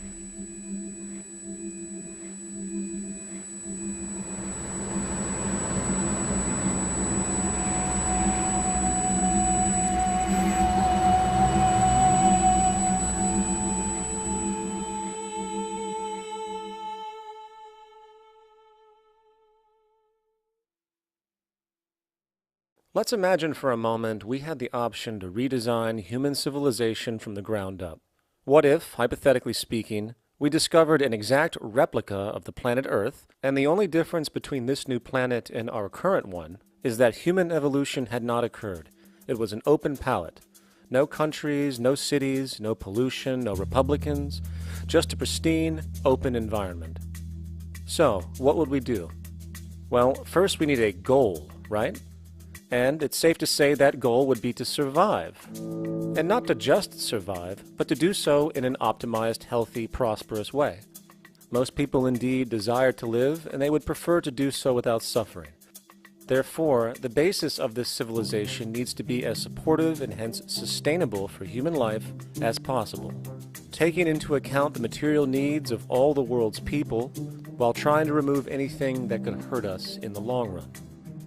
That goal of, say, maximum sustainability understood, the next question regards our method. What kind of approach do we take? Well, let's see. Last I checked, politics was the method of social operation on Earth. So what do the doctrines of the Republicans, liberals, conservatives, or socialists have to say about societal design?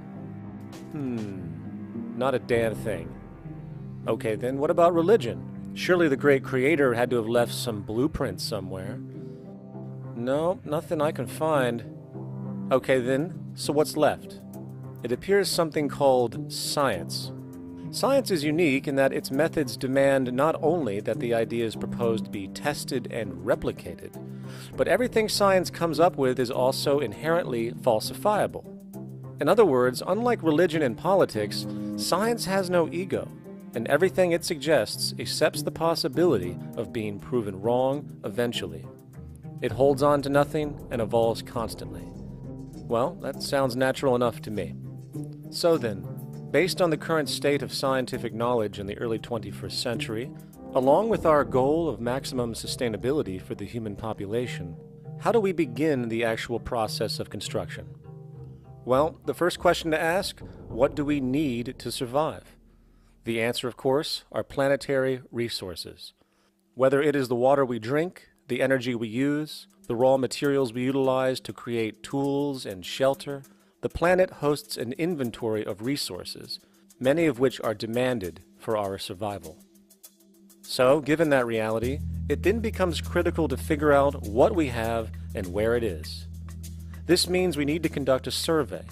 We simply locate and identify every physical resource on the planet we can, along with the amount available at each location, from the deposits of copper, to the most potent locations for wind farms to produce energy, to the natural freshwater springs, to an assessment of the amount of fish in the ocean, to the most prime arable land for food cultivation, etc. But, since we humans are going to be consuming these resources over time, we then realize that not only do we need to locate and identify, we also need to track. We need to make sure we don't run out of any of this stuff. That would be bad. And this means not only tracking our rates of use, but the rates of earthly regeneration as well, such as how long it takes for, say, a tree to grow or a spring to replenish. This is called dynamic equilibrium. In other words, if we use up trees faster than they can be grown back, we have a serious problem, for it is unsustainable.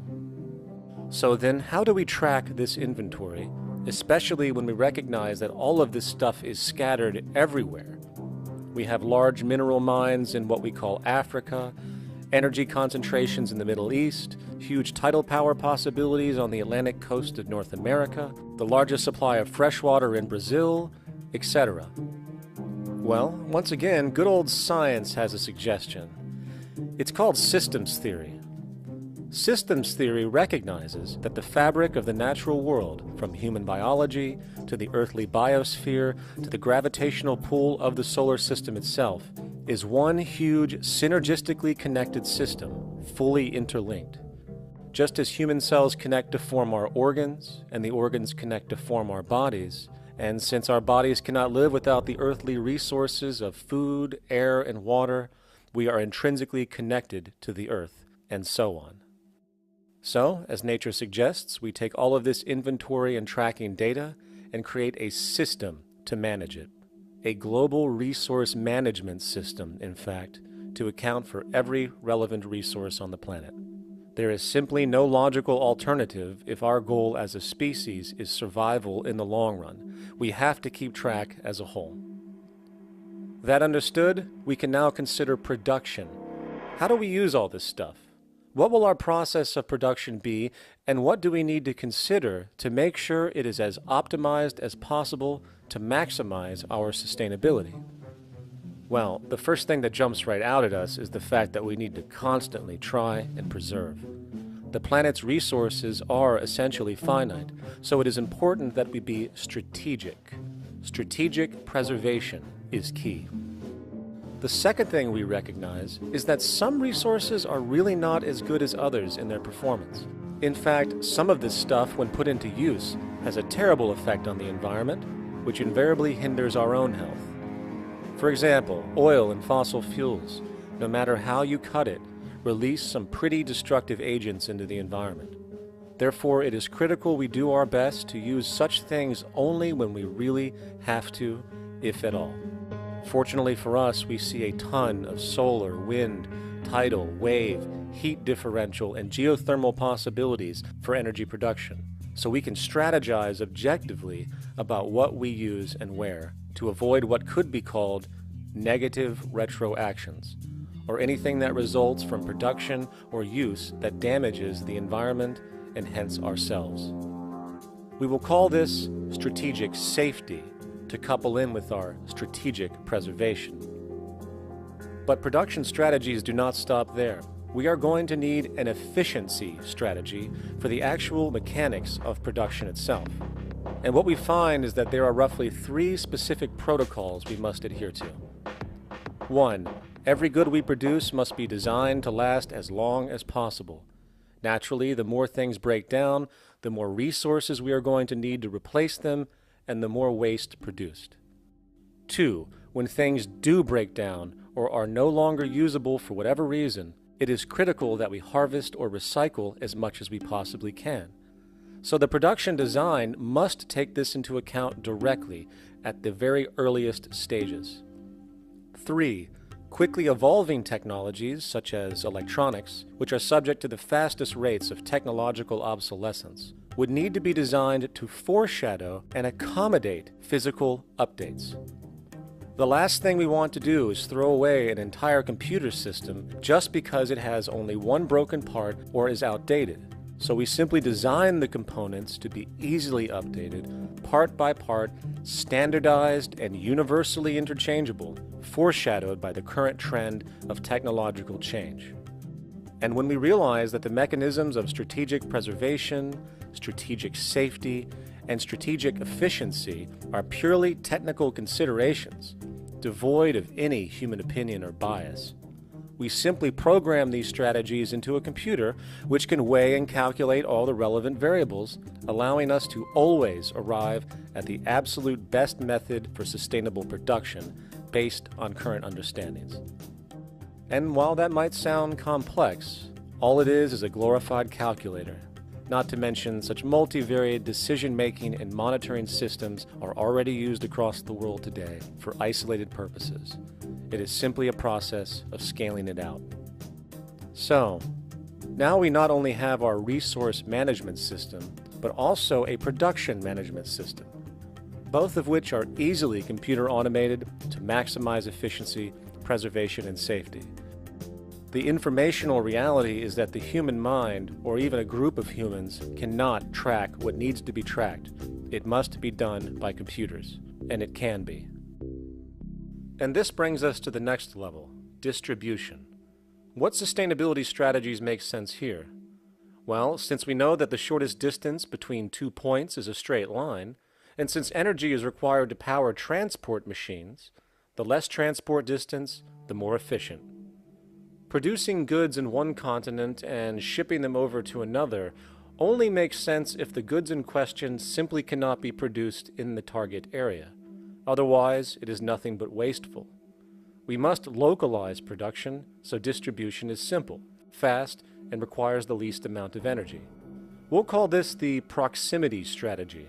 which simply means we reduce the travel of goods as much as possible, whether raw materials or finished consumer products. Of course, it might also be important to know what goods we are transporting and why, and this falls under the category of demand. And demand is simply what people need to be healthy and to have a high quality of life. The spectrum of material human needs range from core life-supporting necessities, such as food, clean water, shelter, to social and recreational goods, which allow for relaxation and personal social enjoyment, both important factors in human and social health overall. So, very simply, we take another survey. People describe their needs, demand is assessed, and production begins based on that demand. And since the level of demand of different goods will naturally fluctuate and change around different regions, we need to create a demand distribution tracking system, so to avoid overruns and shortages. Of course, this idea is old news. It is used in every major store chain today to make sure they keep up with their inventory. Only this time we are tracking on a global scale. But, wait a minute, we really can't fully understand demand if we don't account for the actual usage of the good itself. Is it logical and sustainable for every single human to, say, have one of everything made, regardless of their usage? No, that would be simply wasteful and inefficient. If a person has a need for a good, but that need is only for, say, 45 minutes a day on average, it would be much more efficient if that good was made available to them and to others when needed. Many forget that it isn't the good that they want, it is the purpose of that good. When we realize that the good itself is only as important as its utility, we see that external restriction, or what we might call today ownership, is extremely wasteful and environmentally illogical in a fundamental economic sense. So, we need to devise a strategy called strategic access. This will be the foundation of our demand distribution tracking system, which makes sure we can meet the demand of the population's needs for access of whatever they need when they need it. And as far as physically obtaining the goods, centralized and regional access centers all make sense for the most part, placed in close proximity to the population, and a person would simply come in, take the item, use it, and when finished, return it when it is no longer needed. Sort of how a library works today. In fact, these centers could not only exist in the community in the way we see local stores today, but specialized access centers would exist in specific areas where often certain goods are utilized, saving more energy with less repeat transport. And once this demand tracking system is in order, it is tied into our production management system, and of course into our resource management system, hence creating a unified, dynamically updating, global economic management machine that simply makes sure we remain sustainable, starting with securing the integrity of our finite resources, moving to make sure we only create the best, most strategic goods possible, while distributing everything in the most intelligent and efficient way. And the unique result of this preservation-based approach, which is intuitively counter to many, is that this logical, ground-up, empirical process of preservation and efficiency, which can only define true human sustainability on this planet, would likely enable something never before seen in human history.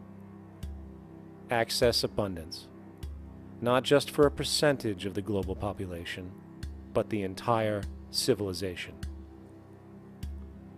This economic model, as was just generalized, this responsible systems approach to total Earth resource management and processes, designed again to do nothing less than take care of humanity as a whole in the most efficient and sustainable way, could be termed a resource-based economy.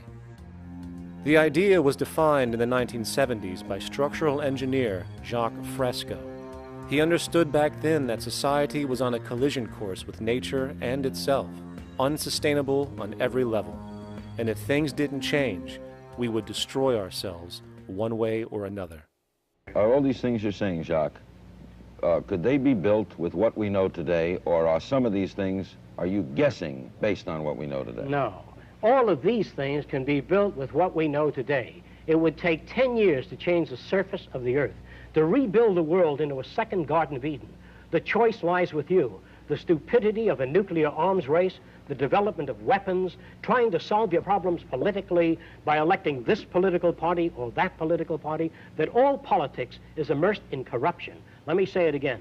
Communism, socialism, fascism, the Democrats, the liberals, we want to absorb human beings. All organizations that believe in a better life for man, there are no Negro problems or Polish problems or Jewish problems or Greek problems or women's problems. They're human problems. I'm not afraid of anybody. I don't work for anyone. No one can discharge me. I have no boss. I am afraid to live in the society we live in today. Our society cannot be maintained by this type of incompetency. It was great, the free enterprise system, about 35 years ago. That was the last of its usefulness. Now we've got to change our way of thinking or perish. The horror movies of the future will be our society, the way it didn't work. And politics would be part of a horror movie. Lots of people today use the term cold science because they're analytical. And they don't even know what analytical means. Science means closer approximations of the way the world really works. So it's telling the truth, is what it is. A scientist doesn't try to get along with people. They tell them what their findings are. They have to question all things. And if some scientist comes up with an experiment that shows certain materials have certain strength, other scientists have to be able to duplicate that experiment and come up with the same results. Even if a scientist feels that an airplane wing, due to mathematics or calculations, can hold up a given amount of weight, they still pile sandbags on it to see when it breaks. And they say, you know, my calculations are right, or they're not correct. I love that system because it's free of bias and free of thinking that math can solve all the problems. You have to put your math to test also. I think that every system that can be put to test should be put to test, and that all decisions should be based upon research. A resource-based economy is simply the scientific method applied to social concern, an approach utterly absent in the world today. Society is a technical invention, and the most efficient methods of optimized human health, physical production, distribution, city infrastructure, and the like reside in the field of science and technology, not politics or monetary economics. It operates in the same systematic way as, say, an airplane, and there is no Republican or liberal way to build an airplane. Likewise, nature itself is the physical referent we use to prove our science, and it is a set system, emerging only from our increased understanding of it. In fact, it has no regard for what you subjectively think or believe to be true. Rather, it gives you an option. You can learn and fall in line with its natural laws and conduct yourself accordingly, invariably creating good health and sustainability, or you can go against the current to no avail. It doesn't matter how much you believe you can just stand up right now and walk on the wall next to you. The law of gravity will not allow it. If you do not eat, you will die. If you are not touched as an infant, you will die. As harsh as it may sound, nature is a dictatorship, and we can either listen to it and come in harmony with it, or suffer the inevitable adverse consequences. So, a resource-based economy is nothing more than a set of proven, life-supporting understandings where all decisions are based upon optimized human and environmental sustainability. It takes into account the empirical life ground, which every human being shares as a need, regardless, again, of their political or religious philosophy. There is no cultural relativism to this approach. It isn't a matter of opinion. Human needs are human needs, and having access to the necessities of life, such as clean air, nutritious food, and clean water, along with a positively reinforcing, stable, nurturing, and non-violent environment, is demanded for our mental and physical health, our evolutionary fitness, and hence the species' survival itself. A resource-based economy would be based upon available resources. You can't just bring a lot of people to an island or build a city of 50,000 people without having access to the necessities of life. So when I use the term a comprehensive systems approach, I'm talking about doing an inventory of the area first and determining what that area can supply, not just architectural approach, not just design approach, but design must be based on all of the requirements to enhance human life. And that's what I mean by an integrated way of thinking. Food, clothing, shelter, warmth, love, all those things are necessary. If you deprive people of any of them, you have a lesser human being, less capable of functioning. As previously outlined, a resource-based economy's ground-up, global, systems approach to extraction, production, and distribution is based upon a set of true economic mechanisms, or strategies, which guarantee efficiency and sustainability in every area of the economy. So, continuing this train of thought regarding logical design, what is next in our equation? Where does all this materialize? Cities. The advent of the city is a defining feature of modern civilization. Its role is to enable efficient access to the necessities of life, along with increased social support and community interaction. So how would we go about designing an ideal city? What shape should we make it? Square? Trapezoid? Well, given we're going to be moving around the thing, we might as well make it as equidistant as possible for ease, hence the circle. What should the city contain? Well, naturally we need a residential area, a goods production area, a power generation area, an agricultural area. But we also need nurturing as human beings, hence culture, nature, recreation, and education. So let's include a nice open park, an entertainment events area for cultural purposes and socializing, and educational and research facilities.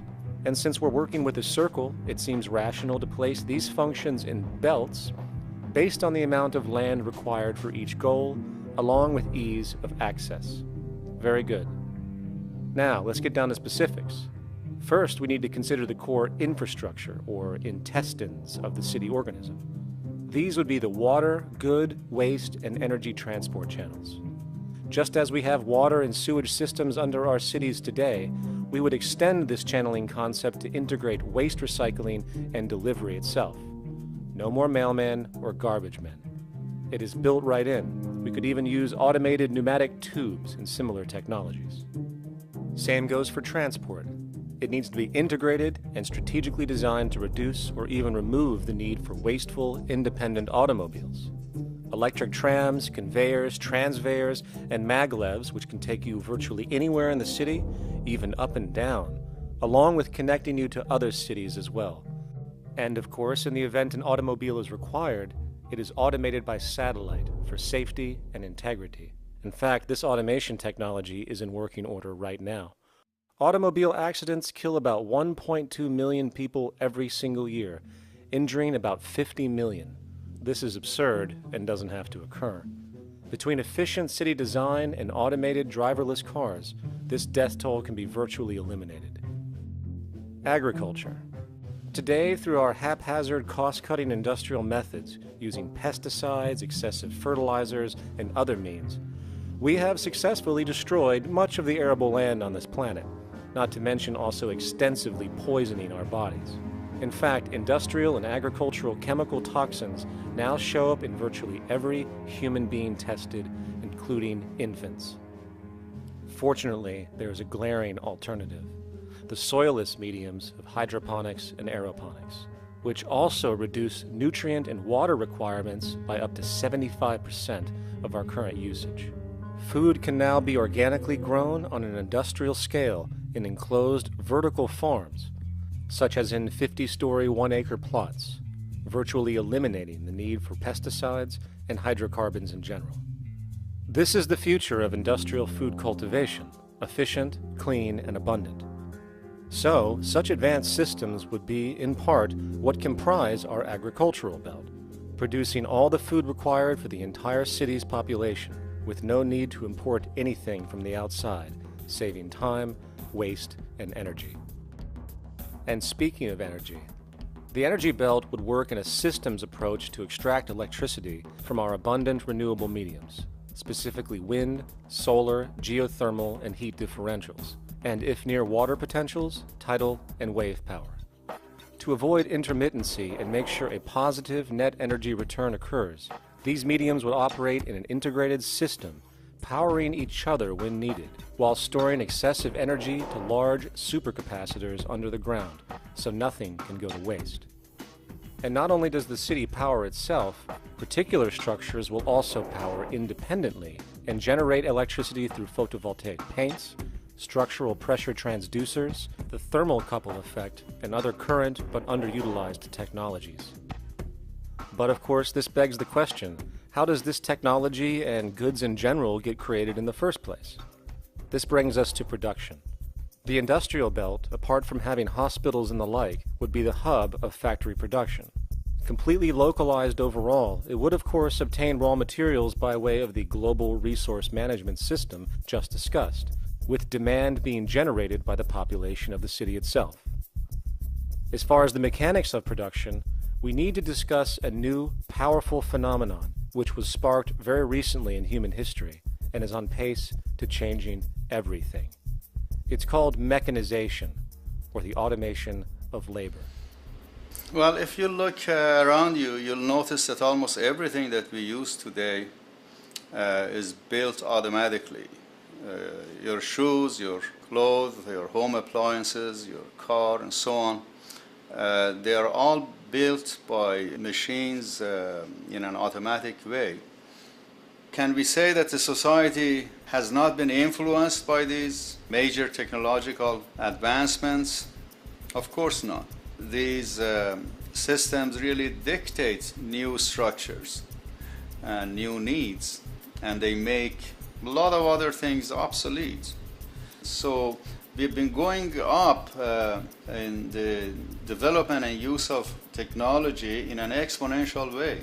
So definitely automation is going to continue. You cannot stop technologies that just make sense. Labor automation through technology is at the bottom of every major social transformation in human history. From the agricultural revolution and the invention of the plow, to the industrial revolution and the invention of the powered machine, to the information age we live in now through essentially the invention of advanced electronics and computers. And with regard to advanced production methods today, mechanization is now evolving on its own, moving away from the traditional method of assembling component parts into a configuration into an advanced method of creating entire products in one single process. Like most engineers, I'm fascinated by biology because it's so full of examples of extraordinary pieces of engineering. And absolutely, what biology is the study of things that copy themselves. Of course, that's good a definition of life as we've got. Again, as an engineer, I've always been intrigued by the idea of machines that would copy themselves. RepRap is a three-dimensional printer. That's to say, it's a printer that you plug into a computer, and instead of making two-dimensional sheets of paper with patterns on, it makes real, physical, three-dimensional objects. Now, there's nothing new about that. 3D printers have been around for about 30 years. Big thing about RepRap is that it prints most of its own parts. And so, if you've got one, you can make another one and give it to a friend, as well as being able to print lots of useful things. From the simple printing of basic household goods in your home, to the printing of an entire automobile body in one swoop, advanced automated 3D printing now has the potential to transform virtually every field of production, including home construction. Contour crafting is actually a fabrication technology, the so-called 3D printing, when you directly build a 3D object from a computer model. Using contour crafting, it will be possible to build a 2,000 square foot home entirely by the machine in one day. The reason that people are interested in automating construction is that it really brings a lot of benefits. For example, construction is pretty labor intensive, and although it provides job for a sector of the society, it also has issues and complications. For example, construction is the most dangerous job that there is. It is worse than mining and agriculture. It has got the highest level of fatality almost in every country. Another issue is the waste. An average home in the United States has 3 to 7 tons of waste. So this is huge if we look at the impact of construction and knowing that about 40% of all materials in the world are used in construction. So big waste of energy and resources and big damage to the environment as well. Making homes using hammers and nails and wood with the state-of-art technology today is really absurd and will go the way of our labor class in regards to manufacturing in the United States. Recently, there was a study by economist David Autor of MIT that states that our middle class is obsolete and being replaced by automation. Quite simply, mechanization is more productive, efficient, and sustainable than human labor in virtually every sector of the economy today. Machines do not need vacations, breaks, insurance, pensions, and they can work 24 hours a day every day. The output potential and accuracy compared to human labor is unmatched. The bottom line, repetitive human labor is becoming obsolete and impractical across the world, and the unemployment you see around you today is fundamentally the result of this evolution of efficiency in technology.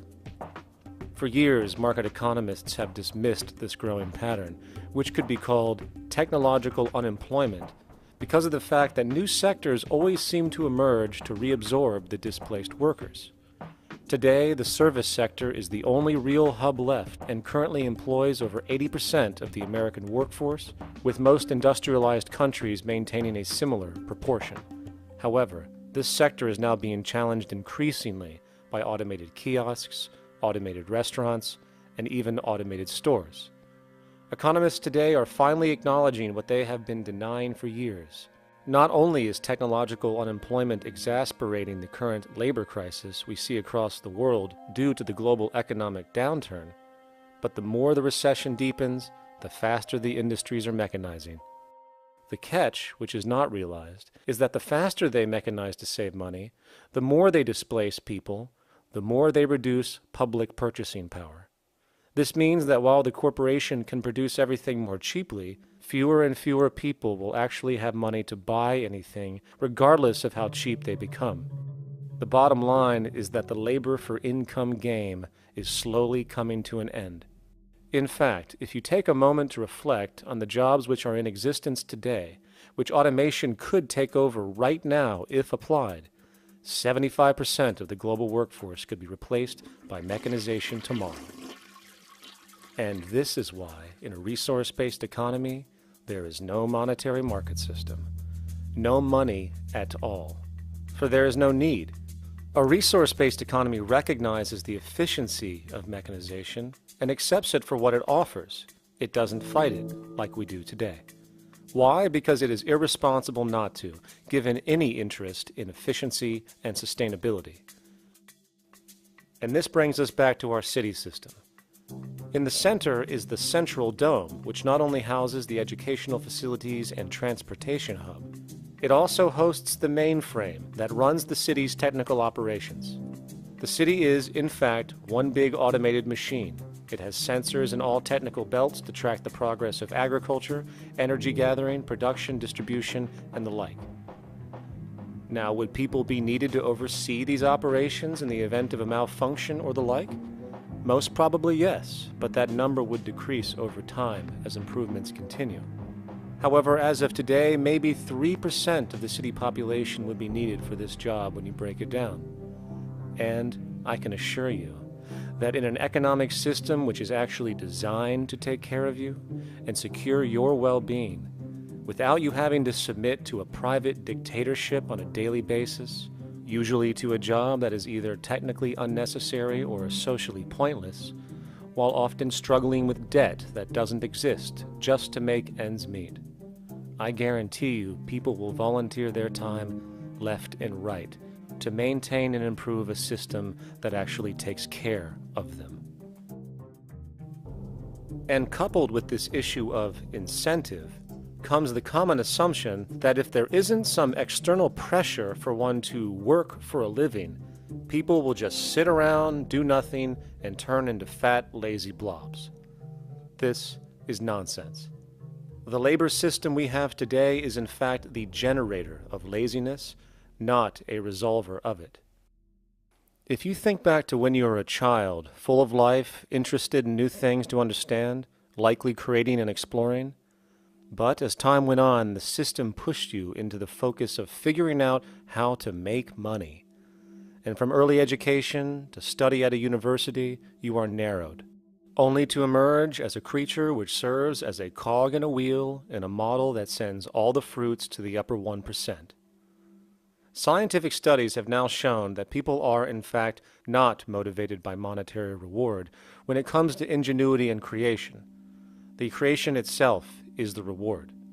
Money, in fact, appears only to serve as an incentive for repetitive, mundane actions, a role we have just now shown can be replaced by machine.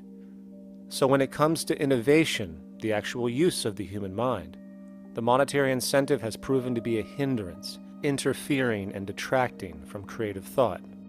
And this might explain why Nikola Tesla, the Wright brothers, and other inventors who contributed massively to our current world never showed a monetary incentive to do so.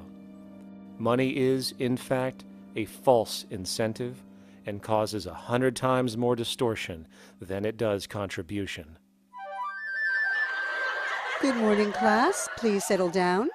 The first thing I would like to do is go around the room and ask what everyone would like to be when they grow up. Who'd like to go first? Okay, how about you, Sarah? When I grow up, I want to work at McDonald's like my mom. Oh, family tradition, eh? How about you, Linda? When I grow up, I'm going to be a prostitute on the streets of New York City. Oh, glamour girl, huh? Very ambitious. How about you, Tommy? When I grow up, I'm going to be a rich, elitist businessman who works on Wall Street and profits off of the collapse of foreign economies. Enterprising, and great to see some multicultural interest.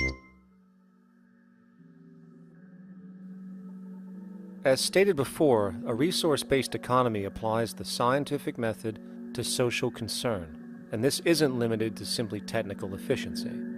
It also has the consideration of human and social well-being directly and what comprises it. What good is a social system if, in the end, it doesn't produce happiness and peaceful coexistence? So it is important to point out that with the removal of the money system and the necessities of life provided, we would see a global reduction in crime by about 95% almost immediately, for there is nothing to steal, embezzle, scam, or the like. 95% of all people in prisons today are there due to some monetary-related crime or drug abuse, and drug abuse is a disorder, not a crime.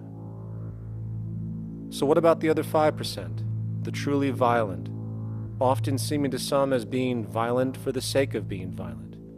Are they just evil people? The reason that I frankly think it's a waste of time to engage in moral value judgments about people's violence is because it doesn't advance by one iota our understanding of either the causes or the prevention of the violent behavior. People sometimes ask if I believe in forgiving criminals. My answer to that is, no, I don't believe in forgiveness any more than I believe in condemnation. It's only if we as a society can take the same attitude of treating violence as a problem in public health and preventive medicine rather than as a moral evil. It's only when we make that change in our own attitudes and assumptions and values that we will actually succeed in reducing the level of violence rather than stimulating it, which is what we do now. The more justice you seek, the more hurt you become, because there's no such thing as justice. There is whatever there is out there. That's it. In other words, if people are conditioned to be racist, bigots, if they're brought up in an environment that advocates that, why do you blame the person for it? They're a victim of a subculture. Therefore, they have to be helped. The point is, we have to redesign the environment that produces aberrant behavior. That's the problem, not putting a person in jail. That's why judges, lawyers, freedom of choice, such concepts are dangerous, because it gives you misinformation that the person is bad or that person is a serial killer. Serial killers are made, just like soldiers become serial killers with a machine gun. They become killing machines, but nobody looks at them as murderers or assassins, because that's natural. So we blame people. We say, well, this guy was a Nazi, he tortured Jews. No, he was brought up to torture Jews. Once you accept the fact that people have individual choices and they're free to make those choices, free to make choices means without being influenced. And I can't understand that at all. All of us are influenced in all our choices by the culture we live in, by our parents, and by the values that dominate. So we're influenced. So there can't be free choices. What's the greatest country in the world? The true answer, I haven't been all over the world, and I don't know enough about different cultures to answer that question. I don't know anybody that speaks that way. I say, it's good old USA, the greatest country in the world. There's no survey. Have you been to India? No. Have you been to England? No. Have you been to France? No. What do you make your assumptions on? They can't answer. They get mad at you. They say, well, goddamn it, who the hell are you to tell me what to think? You know, don't forget, you're dealing with aberrated people. They're not responsible for their answers. They're victims of culture. That means they've been influenced by their culture.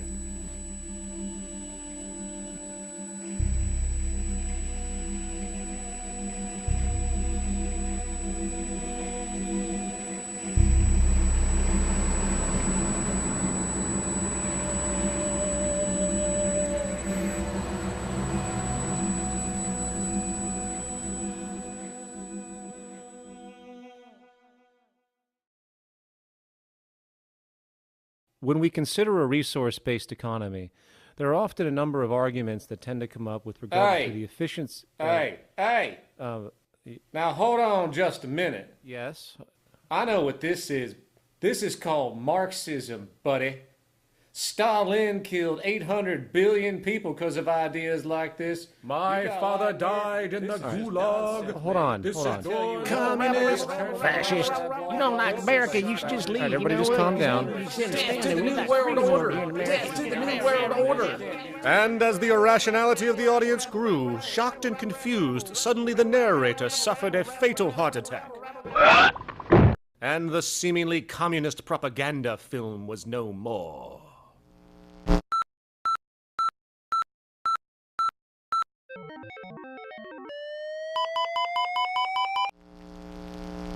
You know, I've said that sort of thing to people in think tank type of situations, and you know, these Club of Rome types and so forth.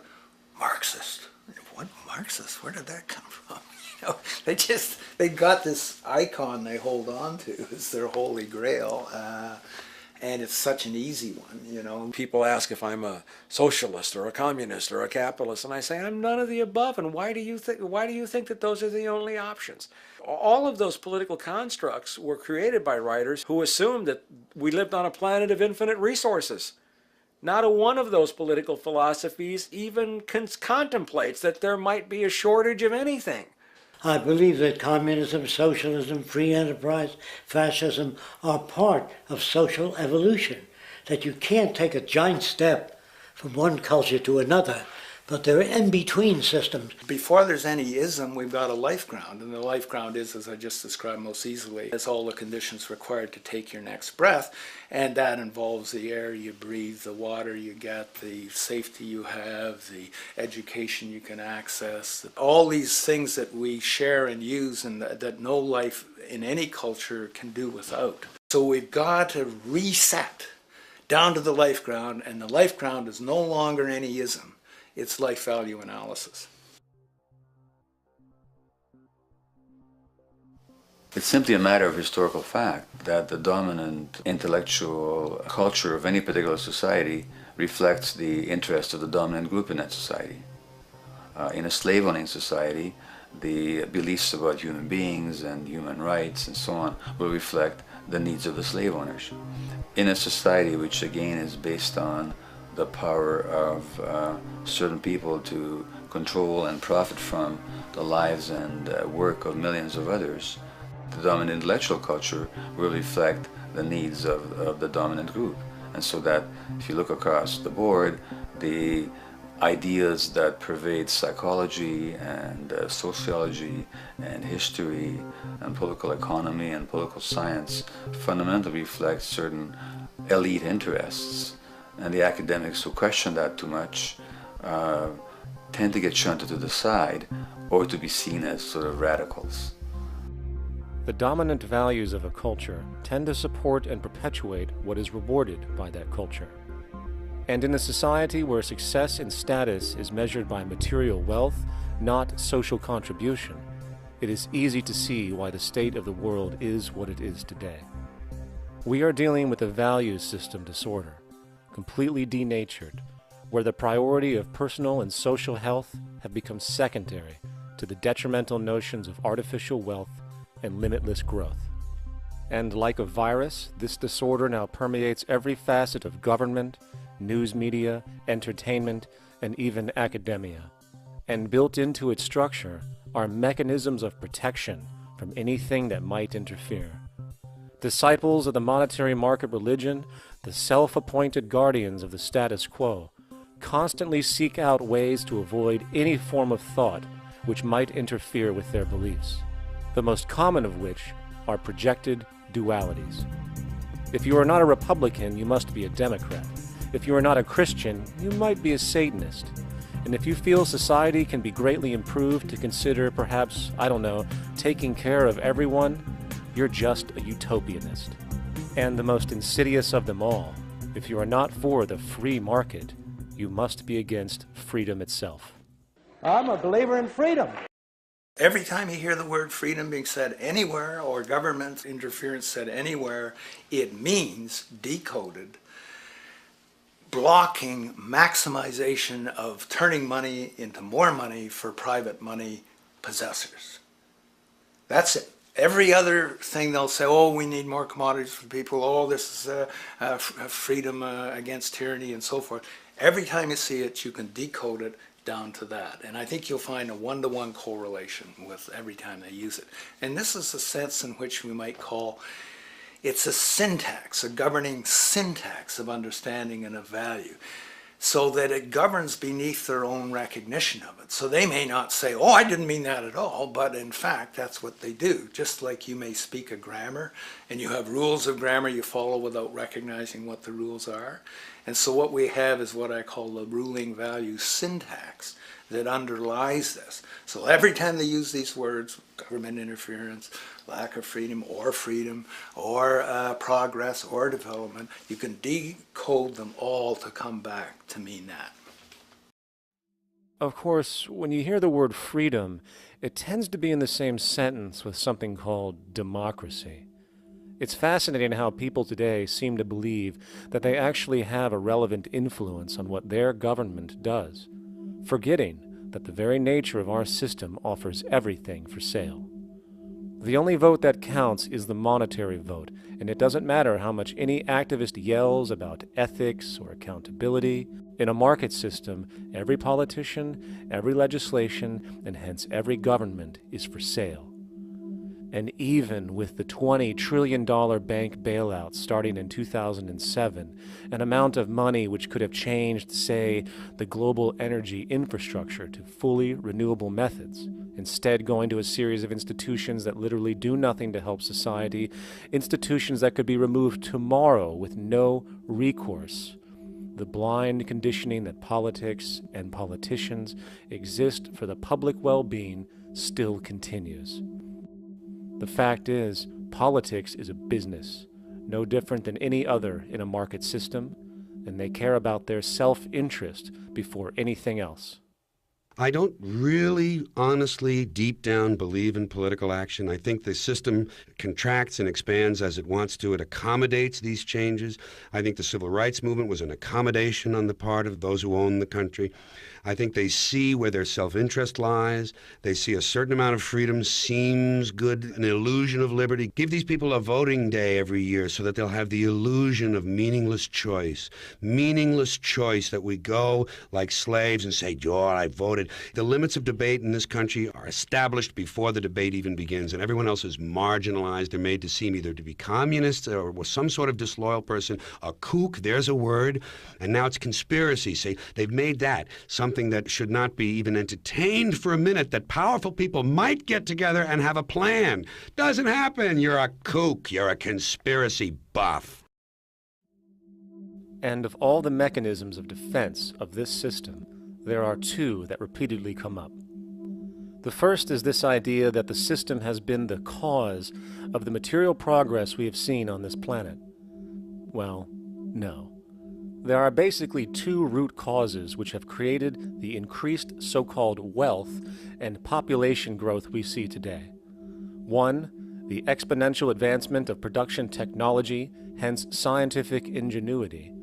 And two, the initial discovery of abundant hydrocarbon energy, which is currently the foundation of the entire socioeconomic system. The free market, capitalist, monetary market system, whatever you want to call it, has done nothing but ride the wave of these advents with a distorted incentive system and a haphazard, grossly unequal method of utilizing and distributing those fruits. The second defense is a belligerent social bias generated from years of propaganda, which sees any other social system as a route to so-called tyranny, with various name droppings of Stalin, Mao, Hitler, and the death tolls they generated. Well, as despotic as these men might have been, along with the societal approaches they perpetuated, when it comes to the game of death, when it comes to the systematic daily mass murder of human beings, nothing in history compares to what we have today. Famines throughout at least the last century of our history have not been caused by a lack of food. They've been caused by relative poverty. The economic resources were so inequitably distributed that the poor simply didn't have enough money with which to buy the food that would have been available if they could have afforded to pay for it. That would be an example of structural violence. Another example, in Africa and some other areas, but I'll particularly focus on Africa, tens of millions of people are dying of AIDS. Why are they dying? It's not because we don't know how to treat AIDS. We have, millions of people in the wealthy countries are getting along remarkably well because they have the medicines that will treat it. The people in Africa who are dying of AIDS are not dying because of the HIV virus. They're dying because they don't have the money with which to pay for the drugs that would keep them alive. Gandhi saw this. He said the deadliest form of violence is poverty. And that's absolutely right. Poverty kills far more people than all the wars in history, more people than all the murderers in history, more than all the suicides in history. Not only does structural violence kill more people than all the behavioral violence put together, structural violence is also the main cause of behavioral violence.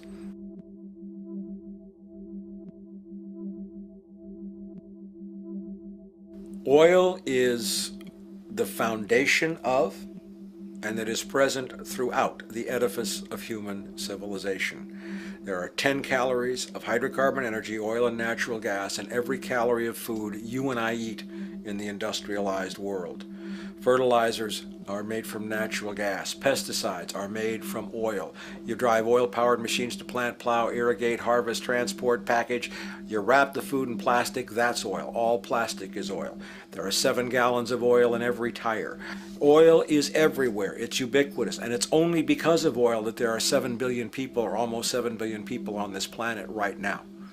The arrival of this cheap, easy energy, which is equivalent, by the way, to billions of slaves working around the clock, changed the world in such a radical way over the last century, and the population has gone up 10 times. But by 2050, oil supply is able to support less than half the present world's population in their present way of life.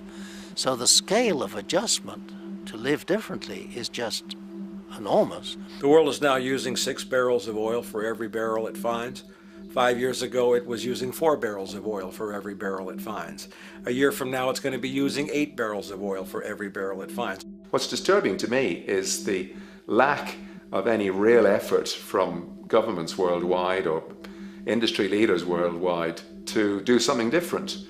I mean, we have these sort of attempts to build more wind power and to maybe do something with tide.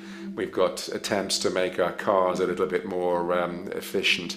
But there's nothing which really looks like a revolution coming along. These are all pretty minor. And that, I think, is pretty frightening. And the governments who are driven by these economists who don't really appreciate what we're talking about are trying to stimulate consumerism to restore past prosperity in the hope that they can restore the past. They're printing yet more money lacking any collateral at all. So if the economy improves and recovers and growth, the famous growth comes back, it'll only be short-lived because within a short period of time, counted in months rather than years, it'll hit the supply barrier again. There'll be another price shock and a deeper recession. So I think we go into a series of vicious circles. So you have the economic growth going up, price spike, everything shuts down, that's where we are now. Then it starts to come up again. But what we have now is this area where there's no more ability to produce cheap energy. We're at the peak. We're on the downslope of oil production. No way you're going to get any more out of the ground any faster, which means that things shut down. The price of oil drops, which it did in early 2009, but then as you have an ersatz so-called recovery, the price of oil starts to come back. It's recently been hovering around $80 a barrel, and what we see is at $80 a barrel now, with the economic and financial collapse, people are having a hard time affording that. World oil production right now is about 86 million barrels a day. Over 10 years, you're looking at roughly 40 million barrels a day having to be replaced. There's nothing around which can come even within 1% of meeting that sort of demand. If we don't do something pretty quickly, there's going to be a huge energy deficiency. I think the big mistake is in not recognizing a decade or so ago that a concerted effort needed to be made to develop these sustainable forms of energy. I think that's something our grandchildren will look back on with total disbelief. You people knew that you were dealing with a finite commodity. How could you possibly have built your economy around something which was going to disappear? For the first time in human history, the species is now faced with the depletion of a core resource central to our current system of survival. And the punchline of the whole thing is that even with oil becoming more and more scarce, the economic system will still blindly push its cancerous growth model, so people can go out and buy more oil-powered cars to generate GDP and jobs, exacerbating the decline. Are there solutions to replace the edifice of the hydrocarbon economy? Of course. But the path needed to accomplish these changes will not manifest through the market system protocols required, since new solutions can only be implemented through the profit mechanism. People are not investing in renewable energies because there is no money in it in both the long and short term, and the commitment needed to make it happen can only occur at a severe financial loss.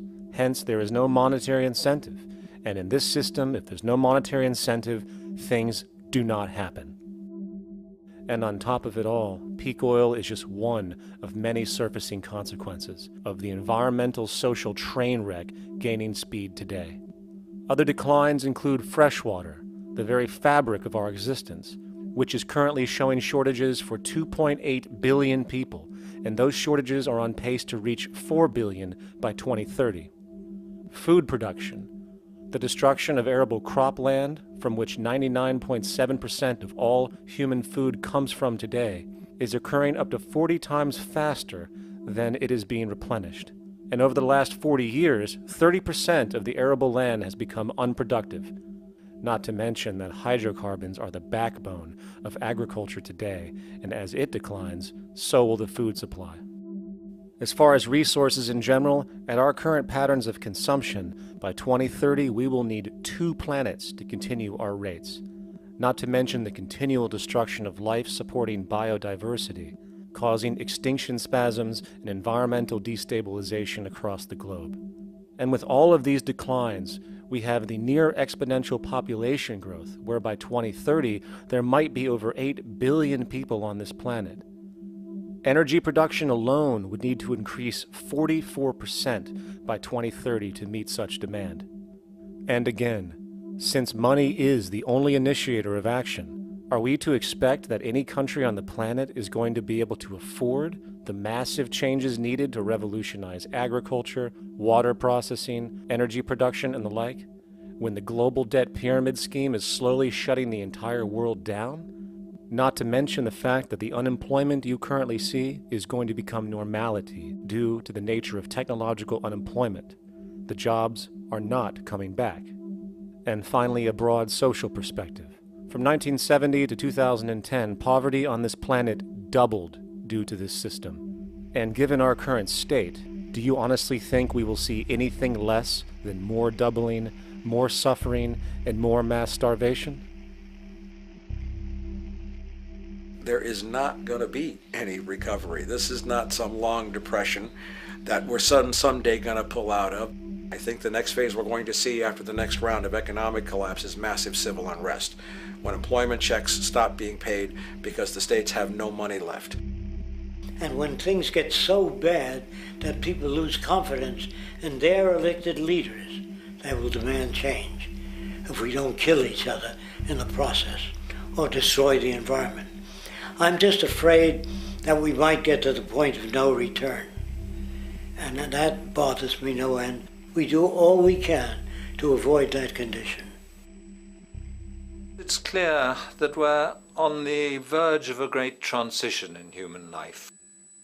That what we face now is this fundamental change of the life we've known over the last century. There has to be a link between the economy and the resources of this planet, the resources being, of course, all animal and plant life, the health of the oceans and everything else. This is a monetary paradigm that will not let go until it's killed the last human being. The in-group will do all it can to stay in power. And that's what you got to keep in mind. They'll use the Army and Navy and lies or whatever they have to use to keep in power. They're not about to give it up because they don't know of any other system that will perpetuate their kind.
straight and stronger course to the corner of your life.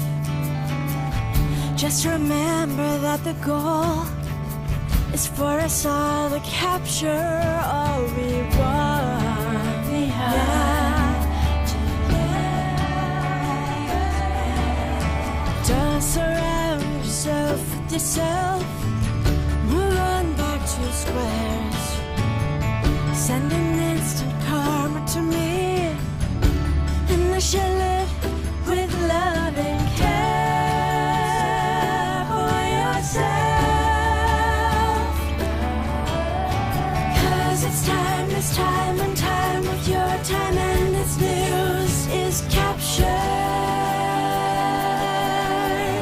for the queen to use.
Satisfied, I'm on my way.